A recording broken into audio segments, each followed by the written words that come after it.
Here we go.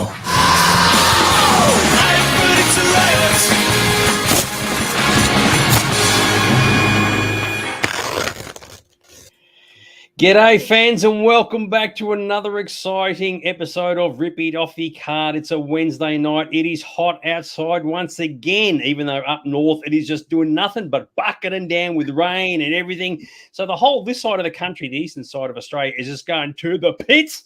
Absolutely unbelievable. But I'll tell you one person who's completely in the zone, as it were. Mr. Aaron, how you going, old son?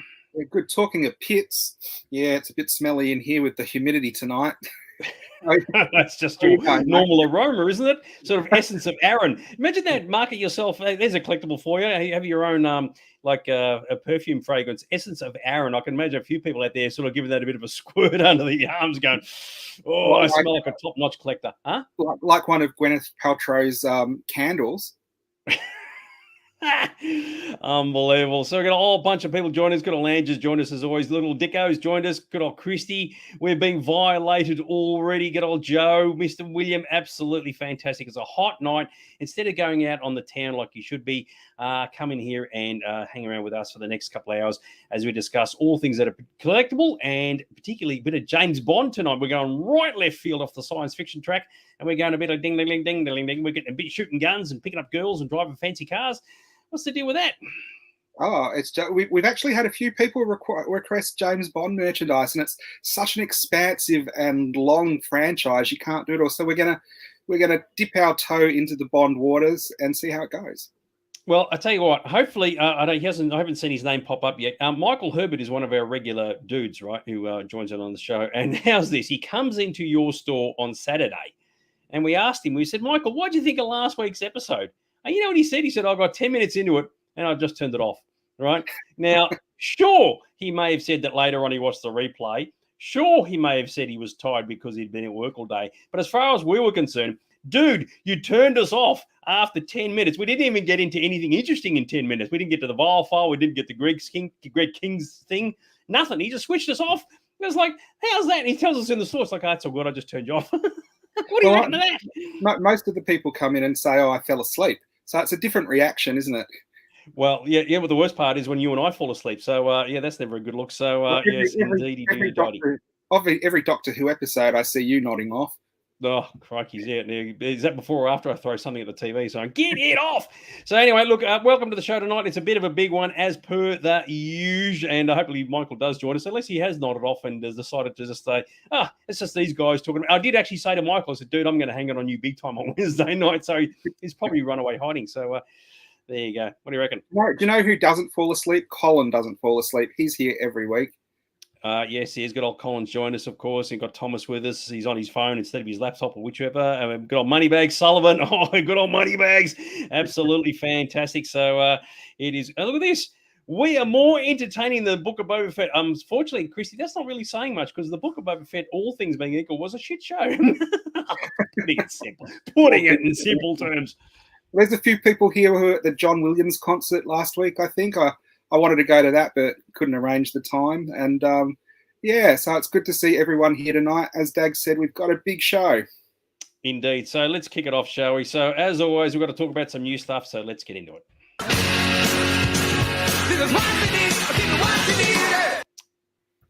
All right. So what are we gas bagging about tonight, Mr. Aaron?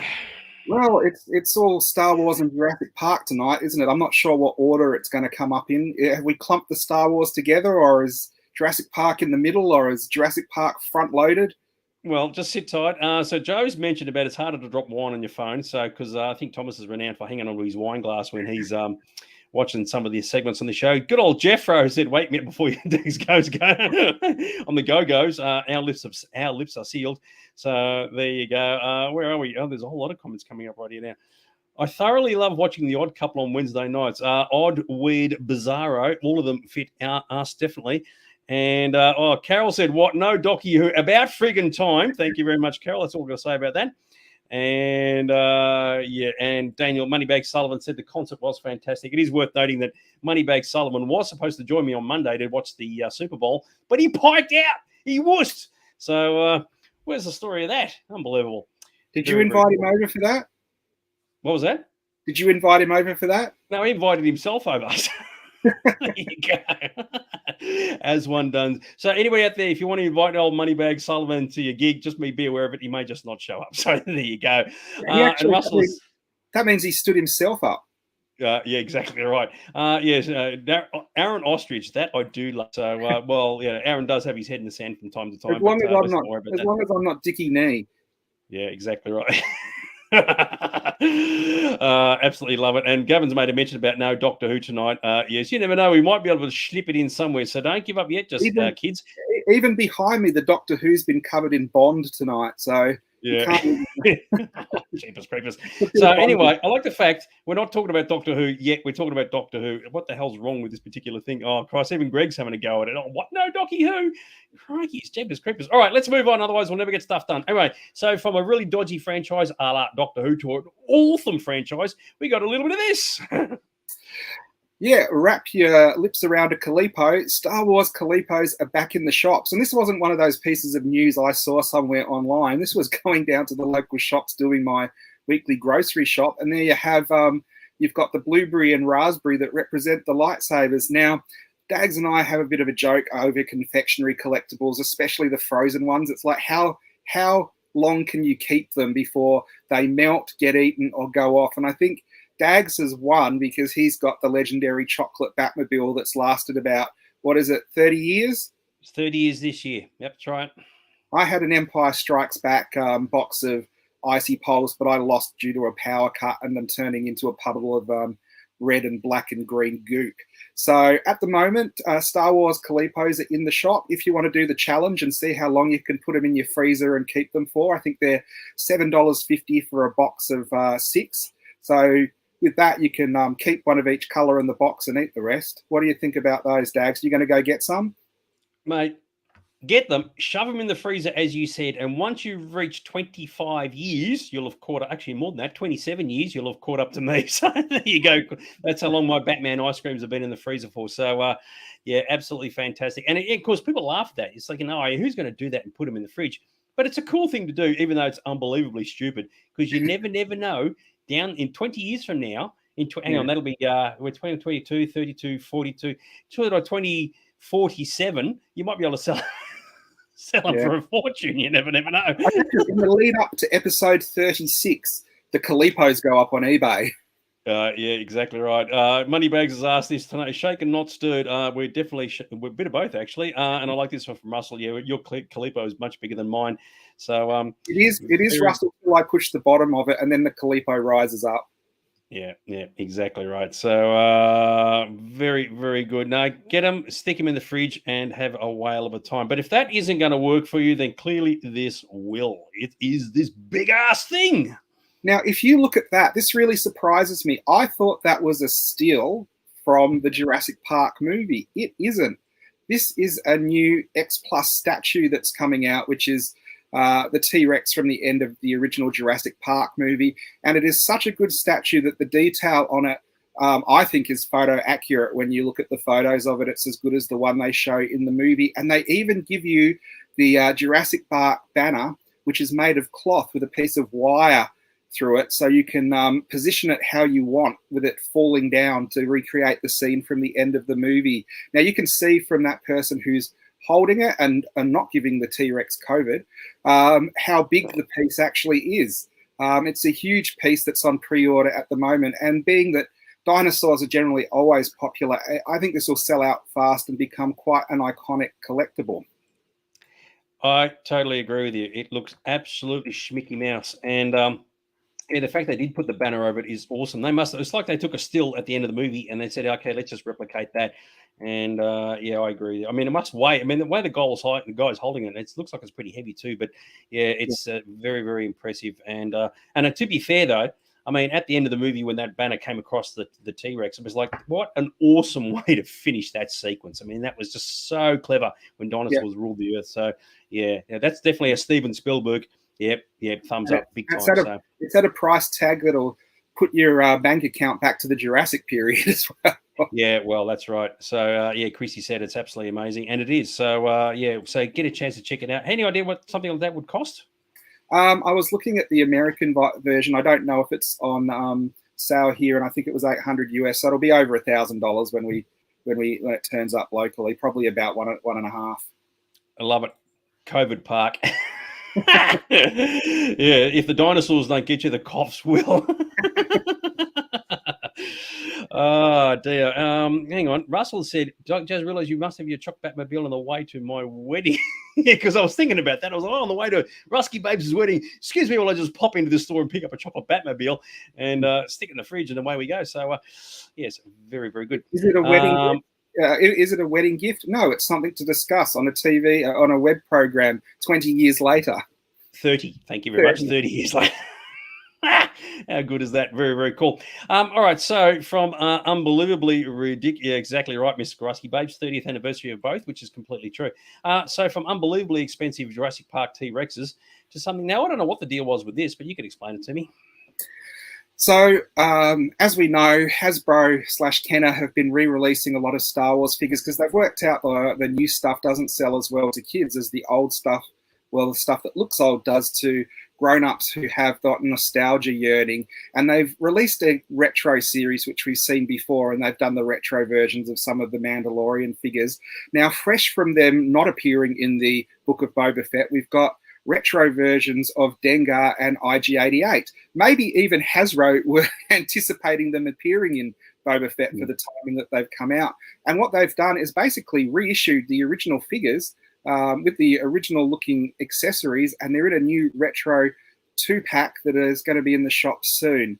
Now, this is one of those interesting things where the retro line, I love the concept. I hate that they make the cards look like they're beaten up. We've discussed this before, even though they're new, because anyone who collects this stuff always wants to get the mintest looking card on the best card back. So for Hasbro to kind of go and do it so it already looks worn is put some of the people who might collect it off. This is a 2-pack, so you get 2 of the bounty hunters in the 1 pack. A lot of people love to collect the bounty hunters, and if they're coming out in a 2-pack, it probably means you won't be seeing them individually for a while. So this is one of those things that will be in the shop soon, and I'm pretty sure will be quite popular. What do you think of them, mate? I reckon unbelievably stupid. So the thing I find will be a real issue for collectors is clearly the weapons. If they're recreating the weapons from the original series, there's going to be this massive argument as to saying, well, which is a 1980 issue weapon versus a 2022 issue weapon, and people have to work out the colors and the manufacturing materials and all this sort of stuff. And just so people can delineate between an old one with a new one, to me, it's just a way of making money and to suck people in. Absolutely pointless. And I agree with you. Maybe they did think these characters were going to appear in the Book of Boba Fett, and of course they didn't. Although you would have had Bosk chucked in for good measure as well. I just see no point in it whatsoever. To me, it's just a stupid concept. With what you're saying about the weapons, there are sites that you actually can go to that will tell you from pictures exactly what weapon you've got and if it's genuine or new. And the interesting thing about these figures, they're actually produced in a lot lower numbers than the original Star Wars figures. So in some ways, loose ones of these with these weapons are actually going to be harder to find than the original ones released in the 70s and 80s. Yeah, maybe. Gavin's asked about whether the Dengar figure ever had a cloth wrapped around his head. I think that it was always plastic. It was just because you got to remember to add cloth adds production costs. And the reason why the cloth, Aaron can explain this, but the reason why the Jawa always had a cloth cape is because a lot of people complained that being a smaller figure, people thought they're getting ripped off, and the thing was produced with a vinyl cape. So they took the vinyl cape off, put a cloth cape on. Suddenly the value of like the sales price is more justified. That was the reason why he got one, as in the Jawa. But no, they didn't do it with Dengar. So even though Dengar does have bandages around his head, even the 12-inch versions and the more premier ones, I think they've only ever done plastic ones. They've never given him real bandages. Yeah, totally. Actually, just going straight back to the T-Rex, Christy made a point here about for the quality of the details. It will be worth it with the new movie coming out. Yeah, timing is everything. Right. Yeah. So don't be surprised if you start seeing new Batman statues coming out with a new car and all that. That's intentional. They're not making that. It's like, oh, how coincidental when there's a new movie coming out. No. They've planned this in advance. So yeah, and that's why we think, say, these 2 characters coming out, they've come out, should have been in the TV series and they didn't. So yes. And Dave, you're right. Yes, the vinyl cape Jawa now worth is big money. So it's kind of funny when people make on the production line make a change just for the to make a product seem more important to the consumer. People go, oh, it's got a cloth cape, therefore it's awesome, not realizing, of course, in that exact moment, they've made the previous one worth a shitload more because there's less of them. So it's funny how these things work out. Very good. All right. So, yes, we're looking at completely stupid characters from the series, but you want to think of something completely stupid, it's got to be time for this. Useless Pop of the Week! What do we got, Mr. Aaron? Well, this is a great one because, you know, most pops follow the standard, I guess, the standard body and head, and Funko can just whack whatever details on it and say, it's this character, it's that character. This one doesn't, like, follow the same template of the normal pops. It's something totally different. And by doing something totally different, I think it's a pop that we never needed to have. What do you think, Dags? This is Dory, and obviously you could use this Dory as a hockey puck. It's not something that looks like... I thought you said a hockey puck. It's not one that really fits in with your conventional pops, and considering if you're going to put it with your other pops of Disney stuff, it is one of those things you really wonder what they were thinking. I mean, they've got it side on there because then you can see a bit of the profile of how it's meant to look. But if you look at the picture of it on the box, if you just took that picture in isolation, like a blue slab with two eyes, you would not know what that was. It's just like this this blue. I don't know. I don't even know what that looks like. It's like a cold minion or something. Christy's got it down, Pat. Look at that. Looks like a tape measure.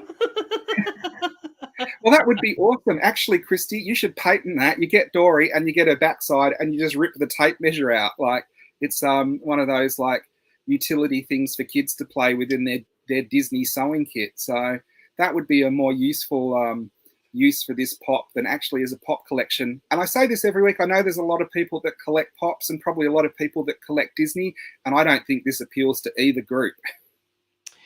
No, I tend to agree with you, and I just don't have I don't have what to say. I mean, they're just dumb, and it is just purely marketing. Sorry, go on. You know what is interesting? Every time I look for this segment, Useless Pop of the Week, there is actually an embarrassment of riches to choose from. I never come up like going, oh, I don't know what I'm going to choose this week. But I think this week we've got some examples of some good pops. Yeah, so what has come up now, we've had Useless Pop of the Week. Now, you could actually class these as even more useless pops of the week, or pops that you would love to see actually manufactured, ones that one could be actually be popular, sell well, and people watching this show might go, you know what, I'd love to have one or two of those. And of course, believe it or not, these could potentially be the real thing. Get a crowdfunding Kickstarter thing going. Of course, it's pops of us. Now, the interesting thing about this is all of my ones would be open and all of your ones would be mint in box. Oh yeah, I always love I love my boxes to be mint and closed up. Believe me, I can tell you that right now. So there you go. So how about that, kids? That is actually, believe it or not, we've been officially violated once again by the vile who came up with this. So what do you reckon? Do you reckon we could? Oh yeah, Chrissy's loving it. Absolutely fantastic. Greg loves it. Need to get a Kickstarter going on that one. Well, the crazy thing is they're as good as all the pops, aren't they? You can't really tell who they are unless they've got DAGs written on them, or you're told what they're meant to be. So I don't think they're the worst pops out there, I've got to say. I think they're better than... I love it, yeah. Sorry, hang on. Mark has said, yep, that's a pair he would buy. Absolutely fantastic. It would be useless pop of the week. Was it hat of the week? Yeah, that's true. Carol, for $1, you'd probably get change, actually. So there you go. Thomas is already keen for a set. That's interchangeable. I don't know. Oh my goodness gracious. Greg has gone $2 for both. Absolutely fantastic. So there you go. At Greg's garage sale. That's the exclusive outlet, his garage, I think. Moneybags has got it right here. Yeah, you could use this as golf practice. I totally get it. Oh, goodness gracious me. So there you go. So we're going to thank the Bowl for that. Yeah, it's completely pretty amazing. So there you go. Yes, put out a Kickstarter fund page, and away you go, kids. And but I'd love to see a boxed version of myself. I gotta say so. Oh, Yeah. Mark has already had it. Limited selling with Supernova next week. Absolutely fantastic. So there you go. Well, What do you I don't reckon, know. Mr. Lloyd? I don't know if they're supernova level, but if a shop like Copper Art still existed, you'd probably find these in the corner, wouldn't you? Yeah, absolutely fantastic. All right, there you go. So you got to thank the Vile for that, but you never know. We might pop up, get a pop up when you least expect it. I'll tell you what, he's going to pop up though. It's time to move on, and it's time for a bit of this.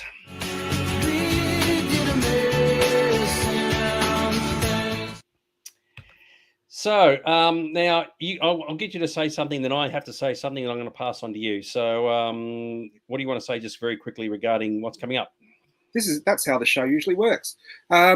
Yes, so we're doing Greg King's cheaper things, and we've kind of got an ongoing story. So we're opening up. We're back for 2022. We've been back for a couple of weeks, and already we've got a dialogue going with one of these dodgy companies. What did you want to add, Dags?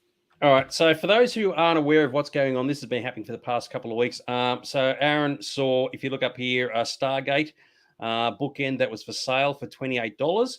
And what he got posted was the necklace. Okay. And there was a bit of a saga there. Aaron's been having a bit of an ongoing discussion with the people who sold him this, because they said, even though it wasn't a Stargate, the necklace that he received, he should be happy with it. Okay. So we're going to move on from there. So if you haven't seen the previous episodes, that at least brings you up to speed with what's going on. And as we said, there's a bit of ongoing correspondence. And go for it, old son. It's up to you. So this is how we left it off last week, and I didn't know if I'd hear from them again because they said they didn't want to continue having any correspondence with you. But I said, hello, dear friends at the Lane Design customer service team. I do not like the crappy necklace, and it is not worth $69. I want to get the Stargate prop miniature I ordered. Please do not tell me I was lucky to receive anything. This is unlucky. If I got what I ordered, this would be lucky. If you do not reply with a way to fix this situation, I'll have to open a PayPal claim. All the best, Aaron. So now, people out there, what do you think the response was from this company? Remember, they have sent Aaron a completely different item to what he ordered. So it wasn't a Stargate bookend. It was just a necklace. Okay. So what do you think they said? Do you reckon they said, oh, sorry, we've screwed up. Send it back. We'll send you the real thing. Or did they tell you pretty much they gave him the flip, the middle finger? Well, let's have a look. You are a stupid buyer. We have your money. You can do nothing to get it back. You think you pay small price for expensive item and you will get a great value you expect? You have white people delusion on how internet works. Your email is on a list as a troublemaker customer that we have, and it is networked here, so you cannot scam more sellers by getting item and then doing your charge money return. Do not reply. We do not want more to do with you. So I'm the scammer. Greg King, the soul, Greg King is the scammer and the troublemaker.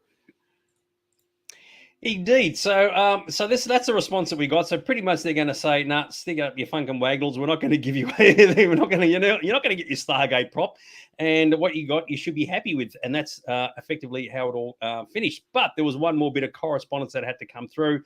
Of course, that was Aaron responding back to them. So what do you reckon Aaron had to say? Now, before we go any further, I'm just going to read couple of comments. Thomas has said, go to town on these Muppets. They shined a laser at him. Yeah. Don't be ungrateful. We sent you something. That's exactly right. This is all legitimate correspondence. Okay. So just be aware of that. This isn't fake at all. Joe has said that's the most brilliant response ever. You've still got to see what Aaron sent back to these guys. Thomas has said, are you kidding? Hello, Ford Squad. Yeah, well, that's right. You remember, this is obviously in an Asian country and they can do this sort of stuff and get away with it. And, was there a Buck Rogers quote in there? Was there? Okay. I don't know what that was. All right. So this is what Aaron sent back to the company. Bold of you to assume that I am white. You can never win. I have the soul Greg King on my side. He showed me how to claim my refund and have your stylish necklace and my money. He showed me how to use a VPN so I can still shop with you and your friends' stores for items at prices too good to be true and get a refund when they don't arrive. You have no more store, no money, and your production and your products and customer service are being reviewed on Greg King's review show, and you will review show, so you will be world famous scammers. Feel free to join us Wednesday night on YouTube, and you can watch anytime after. All the best, your friend Aaron. So you can see there, I did manage to get my claim back. Their store is closed. What I thought was interesting, they said that my email had been put on a scammer list so they wouldn't deal with me anymore, which I kind of believe, because when I first started doing this, I'd get all these emails and links, or I mean, Greg would, but Greg doesn't get them anymore. For some reason, they've disappeared, and we have to get like recommendations and links off other people. So I do think I have been put on some database somewhere as a naughty customer that scams the scammers. Isn't it absolutely, as we've discussed before, isn't it absolutely unbelievable where you've ordered a product, they've sent you clearly the wrong product, and instead of saying, oh, yes, we have accidentally sent you the wrong one, they're just wiping their hands of it, saying, no, the fault's at your end. And that is horrendous when you sit and think about it. In fact, you'd have to sit and think about it. So, well, the thing is, it was advertised at $29, and then with the postage and all of that, that was $29 US. It ended up at $59 Australian, which is quite a lot for a crappy little $2 necklace. Really, someone somewhere's pocketing a lot of money out of that. Yeah, exactly right. Where are we? David said about the Funk and Wagnalls. Oh, okay, I didn't realize it was a Buck Rogers thing. So there you go. Very good. Gregor said, do we have any extra viewers tonight? Yes, people sitting there quietly in the background, sort of watching, thinking, oh, jeepers creepers, they're talking about us. How good is that? Yes, and hang on. David said, Aaron, frequent buyer, not scammer of salespeople. And that's the thing. And you've seen all the correspondence here. So, so the trick obviously is to be wary of when you're buying stuff from places. As Aaron said, if it looks too good to be true, it probably isn't. And as we've said, a lot of people would have just received the necklace and said, oh, it was only 30 for something bucks or whatever it was. Chuck it away. Don't worry about it. But of course, we don't do that because from our perspective, it's like, Greg King, you've done it again. Done it again. So, yeah, Greg helped us get our money back. He's always 10 jumps ahead of these scammers, and you can see down there we've now added the necklace and the puzzle box to our display in Aaron's collectibles of the ever-increasing collection of Greg King dodgy merchandise. So if you come in and you can't find it, just ask me or Chad or Dags and we'll point it out to you so you can have a good laugh. According to William, you're the Trollingberg Terror. So how do you interpret that, old son? A lot of people call me a troll, so... Love it. Very, very good. Anyway, so it's a way of keeping your eyes open for dodgy salespeople online. And but the fact that it wasn't even remotely close, it is clearly the worst of the items that we've received, where it looks nothing like, not even remotely close to what was advertised. So, bit of a pity, but so if anyone sees anything that's too good to be true, looks like an amazing bargain, but comes from like Wuhan province in China, or is just one of those things that you don't trust, send a link to us. We'll buy it and see what comes. I'm thinking the way you're saying that, I'm thinking, are you talking about your own store? If it looks too good to be true, what are the chances of that? Go to Aaron's Collectibles. If it's too good to be true, it probably is. There you go. He's chucking in news staff members in at the next sale as well. So there you go. Yes, the case of shame. Absolutely fantastic. You want to see shame, though? That isn't the most shameful thing that we've got in this particular show, because it is now time for the all-famous, all-popular Vile File. The fantastic thing about the Vile File, I haven't had to pick a topic this year yet because I've got so much correspondence from different people about different things. Now, I don't know if it's the same person under different a different account sending me different things, but I choose to just go along with it. So it's pretty cool. Did you have a read of this week's one, Dags? I did, and I thought it was kind of funny. Dear Master Vile, I told my daughter Chantel that if she was good, she could have a Frozen-themed birthday party this year. She hasn't been good, so I wondered if you could organise a Vile party instead, Debbie. So now, I presume that's Chantel. Yeah, they needed to make a pop of that. What do you reckon? No, just that image just there. That'd be a pop worth buying. What do you reckon? Oh, I tell you what, Debbie would be a long-suffering mother, I think, if that was Chantel's default mood. But I'm probably sure this is the face she pulled when her mum said that she was organising the Vile to do the party for her instead of having a Frozen party. So what's going on here? So what are we looking at? Sort of party setups that the Vile would organise. Is that right? Well, I spoke to the Vile, and his answer was there ain't no party like a Sith Lord party, and he's up for it. So he is going to give some suggestions of how this little girl can have an amazing, amazing party. The first thing he suggested was Dags was in charge of the balloons. Yeah, good on you. I was going to say a Sith party. They're probably the Sith party. You've only got 2 people going, and already Christy's concerned. Oh, not kid friendly. Yikes and away. Absolutely fantastic. All right, so if you're organising a Sith party through the Vile, what could possibly go wrong? And let's get started. Well, the Sith party through the Vile, you can hire clowns. Hire a Vile clown that has had a background check, especially done by the Vile, to make sure they're vile enough to scare the children. So, as usual, these are not photos that are staged in any way. These are real clowns that probably could be available through the Vile party's rent a clown system. And you can see here, aren't the kids happy to have these clowns at their party, Dags? Okay. You look at them individually, right? I mean, like, who's happier out of these two just here? That's just not a good look. That dude there just looks shifty as, and it's like, what's with the it's on this one?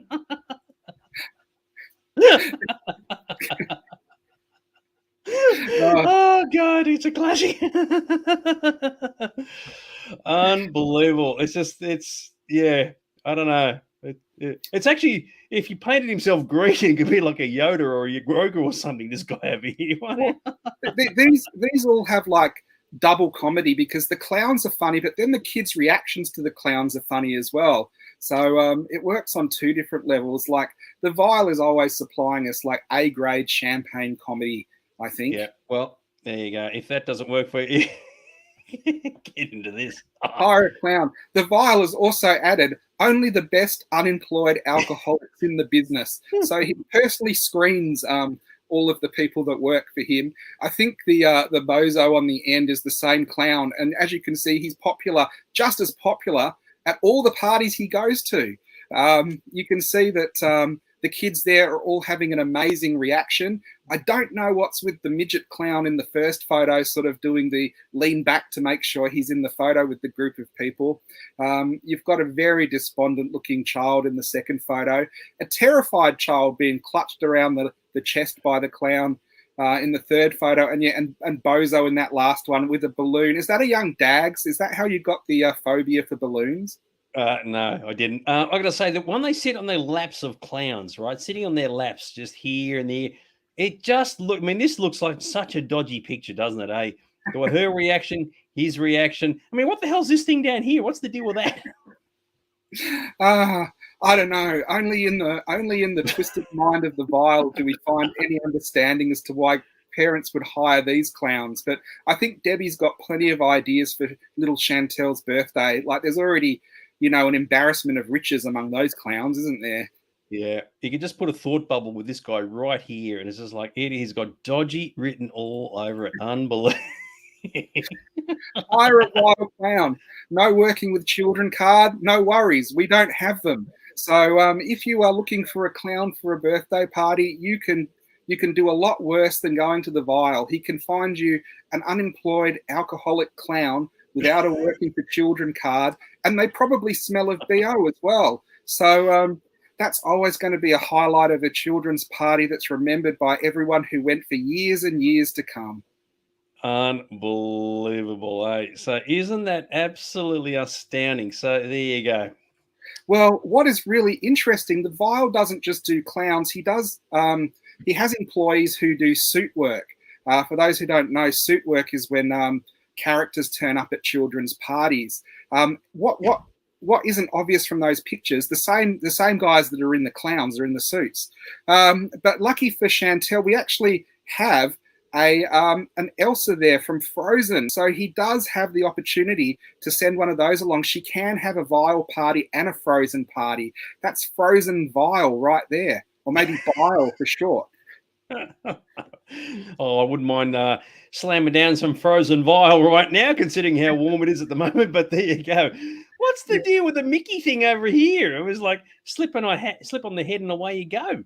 Well, I think it's one of those things where Kids don't remember Disney much because the old ones aren't repeated that much, so you don't have to put as much effort into the costume. You can just chuck on your mum's old fur jacket and one of those like giveaway masks from McDonald's, and Bob's your uncle. You've got a Mickey/Minnie the Mouse for kids' parties or any other occasion, bachelor nights, funerals, bar mitzvahs. Chrissy got a spelling mistake. Not the bile is rising, the vile is rising. And believe me, when it comes to clown parties, the vile always rises. So there you go. Nothing that grabs you there. Well, you can get a life-size SpongeBob, and like, how does he smell? He doesn't, because he's got no nose. You've got some really interesting Sesame Street characters there, and it looks like Bert is having an eyebrow competition with Big Bird. I don't remember Big Bird. I don't remember Big Bird having the fuzzy eyebrows like that. And the last one there, Barney, is a bit of a treat. It's a bit hard to see, but that is actually the Vile himself. He has a Barney costume, and he is quite happy to go down to the parties himself, just to check out how they're going. It looks like he's coming out of a deserted building. That's not a deserted building. That's actually the female toilets. I was going to say, so with this Sesame Street one, you got the little kid in the lap of the whatever the banana was. It supposed to be Big Bird or the banana or whatever? I wonder what letter is sponsoring that particular party. The letter P for pedophile. As good as the shit out of SpongeBob. Oh my goodness! Yeah, Barney's a bit. So what do you think, Dad? Would you like to hire any of these? Book them for an engagement for one of your parties? Mate, I tell you what, I don't need a clown to turn up to one of my parties. Just the Vile alone is more than enough to keep me entertained. What are you trying to tell me about these particular clowns here, Mr. Aaron? We've gone down a dark path, haven't we? Now that the Vile has like this entrepreneurial idea to run children's parties, they have been well and truly violated. Absolutely fantastic. Oh my God, how dodgy does that look? Oh, fantastic. So, Chantel, if your mum shows you this, just tell us which one you'd like to come round to your house, and we'll organise it as soon as they have parole. And believe me, sitting on the Vile's lap, as I have done many times, brings a smile to my dial. Well, it's every late night at Aaron's shop, Daniel. Oh, dear. There's so many bad comments that can come with that. I'm going to stop right now. Isn't it funny? The Vile came up with the worst one. Yeah, exactly. I can't put that on the screen. For anyone who's watching this on replay, Dags puts up the choice comments, and sometimes when you see us laughing, that means it's a comment that we can't actually put up. So no, that's a bit wrong. But yeah, you are right though. It's late night at Aaron's shop. So there you go. Very, very good. All right. We need to hang on. It's too lot. We're losing our bits. Yes, nothing worse than losing our bits. So there you go. Yeah. Thanks, Thomas. Absolutely fantastic. All right, we're going to move on. Yes, exactly right, Dave. Good old Barney is a bit more terrifying than the T-Rex. Yes, exactly right. Oh, we need to move on. Yeah, absolutely fantastic. So let's get on with this show. On to the next segment. Ooh, baby, do you know all right, something for a bit more serious. What are we talking about tonight, Mr. Aaron? Well, because the theme of tonight, we've got a bit of a Bond theme happening. We're going to look at bondage items. James Bond items that have been recently sold on eBay. So if you think you know your secret spies, your 007s, and your Blofelds, this is the time you're going to shine with the guesses that you have to correctly see what they went for on eBay. I love it. Angie's already put up $1. We haven't even shown the first item yet. So these items are all sold. Just put down what you think they sold for. Don't Google it. Don't cheat it. Either you know it or you don't. But these are all James Bond items. So let's get into it. So this is a very cool item. This is an original Thunderball game that came out in the mid-60s. This was an item I've had a couple of times. They turned up in Australia. It's just one of those board games. It's got fantastic 60s graphics. It displays pictures from the movie and illustrations from the poster. Nice condition looking box, obviously from the 60s. So this is going to be a bit of a collectible item, right? It Yeah, does well, say it is missing a couple of bits, as I've said, incomplete. so it is incomplete. As to incomplete is a pretty broad term, so it could be missing just about. Just open the box and it's empty. So, all right, let's kick it off. So I'll stick with Andrew's $1, but if he wants to change it, he can. Mick said $2, but he also put that bid in before we got started. So if he wants to add on something extra, he can. Carol said 125. Gavin's at 236. Moneybag Sullivan has said $5 only. Chrissy's at 120. James, good to see James joining us on the show, is at 150. Thomas said 9. I don't know what the squillion is meant to be, so I'm just going to stick with the 9 at the moment. What do other people think? So James. Oh, okay. James has said 99. Okay. Violating good old James Bond as one should. 50 euros. Yeah, good on him. We're sticking with dollars here. So there you go. Mick has said, 130, which is fair enough.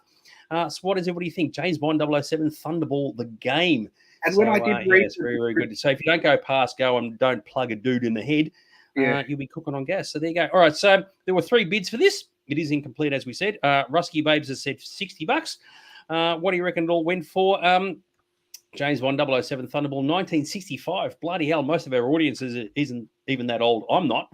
So there you go. All right, so it went for, how much do you reckon it went for? It went for a whopping $6.50. Now, I think they did themselves a disservice by putting incomplete in the description, because when I looked at it, it was incomplete. It was probably 95% there. It was missing a couple of pieces. It was in really nice condition. I tell you what, if I found that for $6.50 in a op shop or a garage sale, I'd be really, really happy with that piece. You're right, Ange. Your $1 wasn't that far off after all. And maybe, you never know, if it is incomplete, maybe somewhere along the way you can get extra bits from another game and then put it together and make a complete set and then jack the price up as other people have done. So there you go, $6.50. Yeah, very, very cool. Now, this is an interesting piece. There's just a little bit of a story behind this. Collector card series often give out costume and signature cards, which means when you open them, there's a genuine costume part that's cut up from a costume that's screen used, or there's a genuine signature that they've tracked down from actors and actresses from the movie. This is a Sean Connery signature card, and he was obviously passed away when they made this set. But what they did, they went and got signatures that had been verified as genuine, that were signed in books and signed on other things, and they cut them down and they mounted them in cards. So you could actually get a genuine Sean Connery autograph card, and the seal on the end is the seal of authenticity. Once they'd put it in the little loader, they'd seal it up to prove that that was the card that came with it. So this is quite a rare piece. Sean Connery autographs are quite hard to find. At $200 postage as well, but there's only one person who bid on it. So there you go. Obviously wasn't that big a demand. All right, so what does everybody think it went for? Andrew said 175. Gavin has said 28. There's a bit of a contrast. Thomas said 430. William has said 100. Mick has said 570. What do other people think? I love it when it says almost priceless. It's like almost famous, isn't it? Really, when you sit and think about it. Hang on, I've lost it. Sorry. The Vial has said 500. Moneybag Sullivan has said 250. Carol's at 1,290. Wait, there we go. Mark is at 500. Christy has said $2.40. Yeah, I don't think that's going to work for you, Christy. Rusky Babes has come up with 600. Yes. Remember, the rule of thumb always is that an autographed picture, an autographed anything from a celebrity always goes up in value once the celebrity has passed away. So just keep that in mind, kids. But, yeah, it's very, very groovy. All right, so it is used. Make of that what you will. All right, so what do you reckon it went for? Almost priceless. Sean Connery, James Bond, autograph, auto card, 10 centimeters. One person bid on it. As simple as that. Put the money up front. Thanks very much. It's all yours. How much did it go for? It went for a whopping $1. So it was almost priceless. That's pretty close to nothing. What do you got to say about this, dude? Well, I don't know. Maybe it is a forgery. I don't know. I looked at it and I looked into the background and they seem to be genuine. It looks like Sean Connery's autograph. I think what put people off was the $200 postage. Yeah, I'll tell you. Yeah, Carol's gone. Seriously? Yeah, I'll tell you what, because Carol was the one who put up the $1,300. So there you go. Good on you, Christy. You're not so silly. Yeah, well done. And of course, Ange put in $1 for the previous bid. He would have got it right on the money for the previous item. So there you go. Yeah. Well, that is not. You're right, not Ange. $201 altogether. Yeah. Sorry, not what was that, dude? To go Hang for on, I cut you off. Whoa, whoa, whoa, go back. I'll cut you off. What were you saying? Not one I expected to go for just $1. There you go. Yes, Gavin, you were shaken. Yes, there's something wrong with that. Maybe it's the almost priceless. I mean, what a stupid way to promote something. And you're right, $200 postage. I mean, that's just silly. So you do wonder. I mean, theoretically, if you paid the $201, as you said, and as Anne said, maybe you could resell it all and make a massive profit on it. So, but isn't that ridiculous? So there you go. Well, the guy was in Paran and pickup was available. I'd have paid the $1 and just gone and picked it up just on the off chance it was genuine. Or you do what a Jeffro said and you pay a money penny. I love it. Yeah, you're right. Priceless postage. Unbelievable. So anyway, make of that what you will. There was a time with eBay where people would do that, sell the item cheap, but put whoppingly expensive postage on it, and people wouldn't even realize until they bought the item afterwards. So there you go. All right. So this is interesting. This is a screen-used casino chip. It's a 10-pound one. I think it was used in Casino Royale, and they did say they would be able to identify the scene in the film that it was from. Obviously, they must have used hundreds of them in the film. But this is interesting, isn't it? You could get a real casino chip from Casino Royale. I love this from Russell. Look at that. A Sean Connery's autograph is worth far less than an unplayable Doctor Who movie tape. That was from a few episodes ago where we had a Doctor Who videotape that sold for hundreds of dollars. So how crazy is that? So there you go. He's got to get a Stargate portal. Absolutely fantastic. All right, so there you go. Casino plaque screen used. Oh, yeah, we will love a bit of screen use stuff. Angel says 62. Gavin's gone for 5. Thomas is at 275. Carol has gone for 70. Christy is at 10. Mick is at 450. When you said Casino Royale, that's the Daniel Craig version? Yeah. Okay, cool. No worries. Yes, on-screen props tend to be worth a fair whack of dollars, but you are right. There would have been hundreds of these. But if there was a close-up of this, if they chucked it on the table, for example, and they just showed this up close, then the value goes right up because you've got that number there, the 5112. That could be how they identify it. I've completely forgotten where I was. So Christy was at 10, Mick's at 450. Williams at 100, a violated 007. I assume that'd be $7. Well done. And you're right, Dave, you can't cash it in at Crown. Moneybag Sullivan has said 5. Greg has decided to chuck his $2 in there. So there you go. How about that? James Bond, Dr. No. Why would I say Dr. No? Oh, maybe it's from Dr. No. Okay. Because if that's the case, that pushes its age to like 40-something, 50 years old. Right. So was there a casino scene in Dr. No? I can't remember. Yeah, there was. He's playing cards near the start of the movie. Oh, okay. In that case, then it could be worth a fair... I don't know if people picked up on that or not, so it could be worth a fair whack of dollars, not the... because we see casino, you think of Casino Royale, but it might not have been. So there you go. Anyway, there's only one bid. So either it was unbelievably cheap or unbelievably expensive. So what do you reckon it went for? $20 to send it. How good is that? And it went for a whopping, and Joe has said he's introduced in the casino. So there you go. It went for a whopping $250. So there was a 275 there somewhere. Was there anything closer? I'm having a look. Anything you want to say about this? No, I think any screen use prop that comes with authentication and the scene that it's in is always going to be worth it. Something from James Bond is going to always be popular. And, James Bond is synonymous with casinos and gambling and all that kind of thing. So it's a nice little prop when you don't want to spend, tens of thousands of dollars on a golden gun or something like that. Gavin has said, potato chips have sold for more. They have indeed. Yes, you're right. I mean, a screen use prop has always got a bit of value associated with it. If you can identify it on the screen, that means it's worth even more. But you are right. They probably produce lots of these. But if it is from Dr. No, so it is from the 60s, then the value of that definitely goes up. So, it's definitely for hardcore collectors because, this thing would be kind of tiny, be like this big.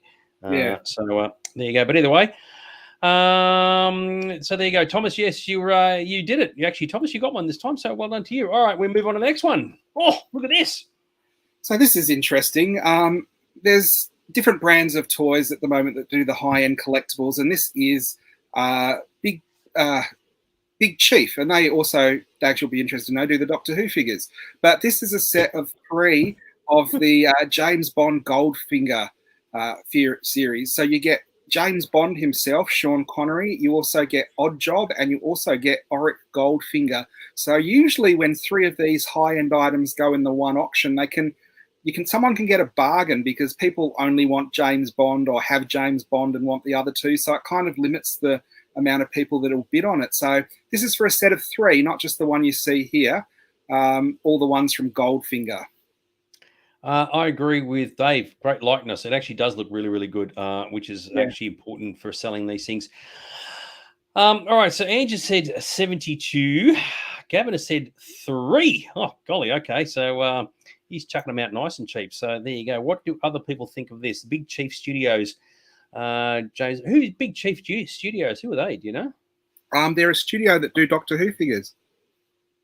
Trust you to say Doctor Who, didn't you? So there you go. Just for that, I think I can just kick you off the show for a little while. Well,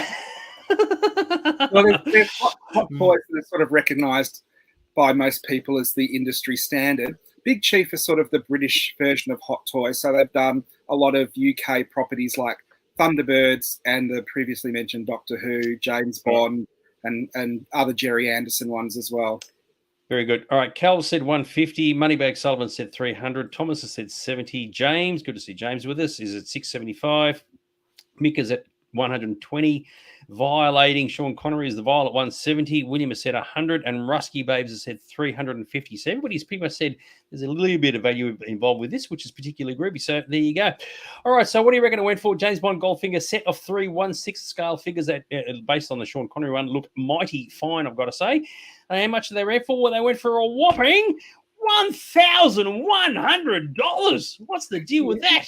Well, they originally recommended retail price was about $300 each or $400 each, and they've been out of print for a couple of years.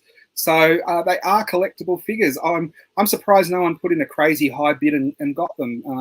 I would pay more than $600 for the 3 of them if they came into the shop, and that's for me to resell them. Well, I'll tell you who didn't get it. And that was Gavin at $3, $1 a figure. That was never going to happen. So, James, you got to cough up an extra $500, dude. But it's all yours. So there you go. Yes, even I would know that high quality figures do fetch a few dollars, and as seen in your store. So, and you're right, David. And of course, the value of these will only go up. So, yeah. We just a quick story. We had a high value Batman figure in our store on the weekend, and Dags and I were standing at the counter and we heard a big bang, and it had actually jumped off the shelf by itself and smashed into a whole lot of different pieces. Yeah, it wasn't good. And we found most of it except its head was missing, and it was under obviously one of the cabinets. And so it was and it was just when the store was shut, we're getting ready to leave, and down she came and smash. You know, oh, damn it. And there was no earthquake either. So, yes, indeed. All right, our last item. Woo, check this out. Now, this is interesting because sometimes, you know, when a movie comes out, you get a lot of different products that will jump on the bandwagon. You know, you'll have the James Bond watches or, you know, different things that associate with James Bond. And sometimes they even pay the studios and their products will be used in the movie. This is a James Bond camera that was available as a limited edition for when No Time to Die came out. It's limited to 250 pieces. Now, would you go out and rush and buy a camera because it was a James Bond version? It doesn't look like it's got anything unusual on it that is, you know, recognizable about James Bond to me. If you took the No Time to Die off and put it, the rip it off the card logo on it, I reckon the value might go up a little bit. So there you go. I think you're probably right. This is purely one of those cash-in things, I think, to get people who are Bond fans to buy a camera. But nevertheless, it's collectible. How much do you think you'd get for it? Yeah, indeed. And regarding the Batman figure that smashed on the weekend, holy ghost, jump Batman. Well, exactly right. Andrew said $10. Carol said 25. Thomas, mate, added in the big numbers, 2,575. Oh, holy guacamole, he's in the zone because he won the last one, you see. So there you go. What do you reckon it went for, kiddies? Christy said 150. Violating, no, it's No Time to Get Violated is the Violet 15. William has said 300. Mika said 240. Moneybag Sullivan has said 250. I love this one. Bart says, "Where's my spy camera?" Yes, exactly right. It should be in a necktie, like the tie thing when you walk around and you can take photographs of things. So, one bid. One person came in and said, "Yep, I'll have that. Thank you very much for coming." What do you reckon it went for? A Q2 007 edition James Bond No Time to Die, limited to 250 pieces. What does everybody think? I'll wait for a couple more bids to come in before we reveal the price. Go on, everybody out there, stop thinking about it. Stop Googling it. Give us your prices. What do you reckon it went for? Come on. It's a camera with some text on it, which is very, very gribby. On the back, it says, "Don't leave the lens cap on, whatever you do." So, all right, we'll move on. So, unless there's a bit of a delay in the internet, everybody's sort of just sitting quietly at the moment trying to figure it out. So, all right, so it's the Leica. Is it Leica or Leica? It's Leica, isn't it? I think so. I'm not sure. It is an expensive brand of camera. It's quite a well-known one. Yep. All right. So very, very good. James Bond, No Time to Die, limited edition to 250 pieces. One bid only. What do you? Okay, Greg is just silently chucking his $2 because that's been really successful so far. What do you reckon it's going to go for? It went for a whopping. Oh, Rusky Babes has chucked in 25, so they're still thinking about it. It went for a whopping $15,000 effing dollars. So that is one of those things. It's like when I was doing this, there were some more obvious ones that people would have guessed more, which are like the Amiga watches and some of the other, accessories that he has. This one surprised me: $15,000 for a James Bond camera. I don't know how much they go for normally, but who has $15,000 to blow on a camera unless you work for Her Majesty's government? That is insane, isn't it? I think what the worst part is, Thomas, you've still got to cough up an extra 13 or 14 and a half grand to pick it up, son. Oh, and do you know what's crazy about tonight's ones? If someone said to me, "What would you like more, the camera or Sean Connery's autograph?" I'd go for Sean Connery's autograph. That's just crazy, isn't it? Yeah, and it's not even like the most popular of all the movies. So, Moneybag Sullivan, of all people, says, "Who spends that type of money on eBay?" And Moneybag Sullivan, of course, he's got more money to spend than anybody. So, and you are right, Joe. It's a lot of dollars. It is. I don't know. And one person just said, "Yep." So clearly, it was put up for 15 grand, and whoever this person was said, "Yep, I'll buy that for 15,000." That's just madness. So, and you're right, it's nuts. So, there you go. What do you reckon? So, well, yes, today is a good time to die. Yes. Yeah. Well, when you see the credit card statement. Yeah. There you go. Anyway, that's the last of our eBay things, and we're going to move on to our feature presentation, which is particularly groovy. So, what do you reckon of all that, Mr. Aaron? What's the deal, mate? What's going on? Well, tonight we're going to have a look at James Bond. It's a bit of a sidestep from our regular science fiction, fantasy-based episodes, but we've had a few people ask if we could do a James Bond episode, so we'll see how it goes. And it is one of the most popular franchises ever, if not the most popular. It's made the most money out of any franchise in history. So I guess there is a lot of fans of it out there. Yeah, hang on. There's a comment here. Andrew said about the camera. It was the size of a car. Well, yeah, it's when you sit and look at that item, you could actually buy a car for the price of that camera. So, yeah, license to spend. Well done. Yeah, exactly right. All right. So, yes, we're talking about a bit of James Bond tonight. So we're going a little bit left of center. And, of course, it's specifically James Bond of the 60s. But after you, sir. So it was hard to kind of choose a subject with James Bond because, as I said, it is expansive, and you could have looked at die-cast cars and the whole night would have been about that, or you could have looked at other areas of toys. But I thought, it would look fantastic if we did one on the artwork and the movie posters and some of the book art from James Bond.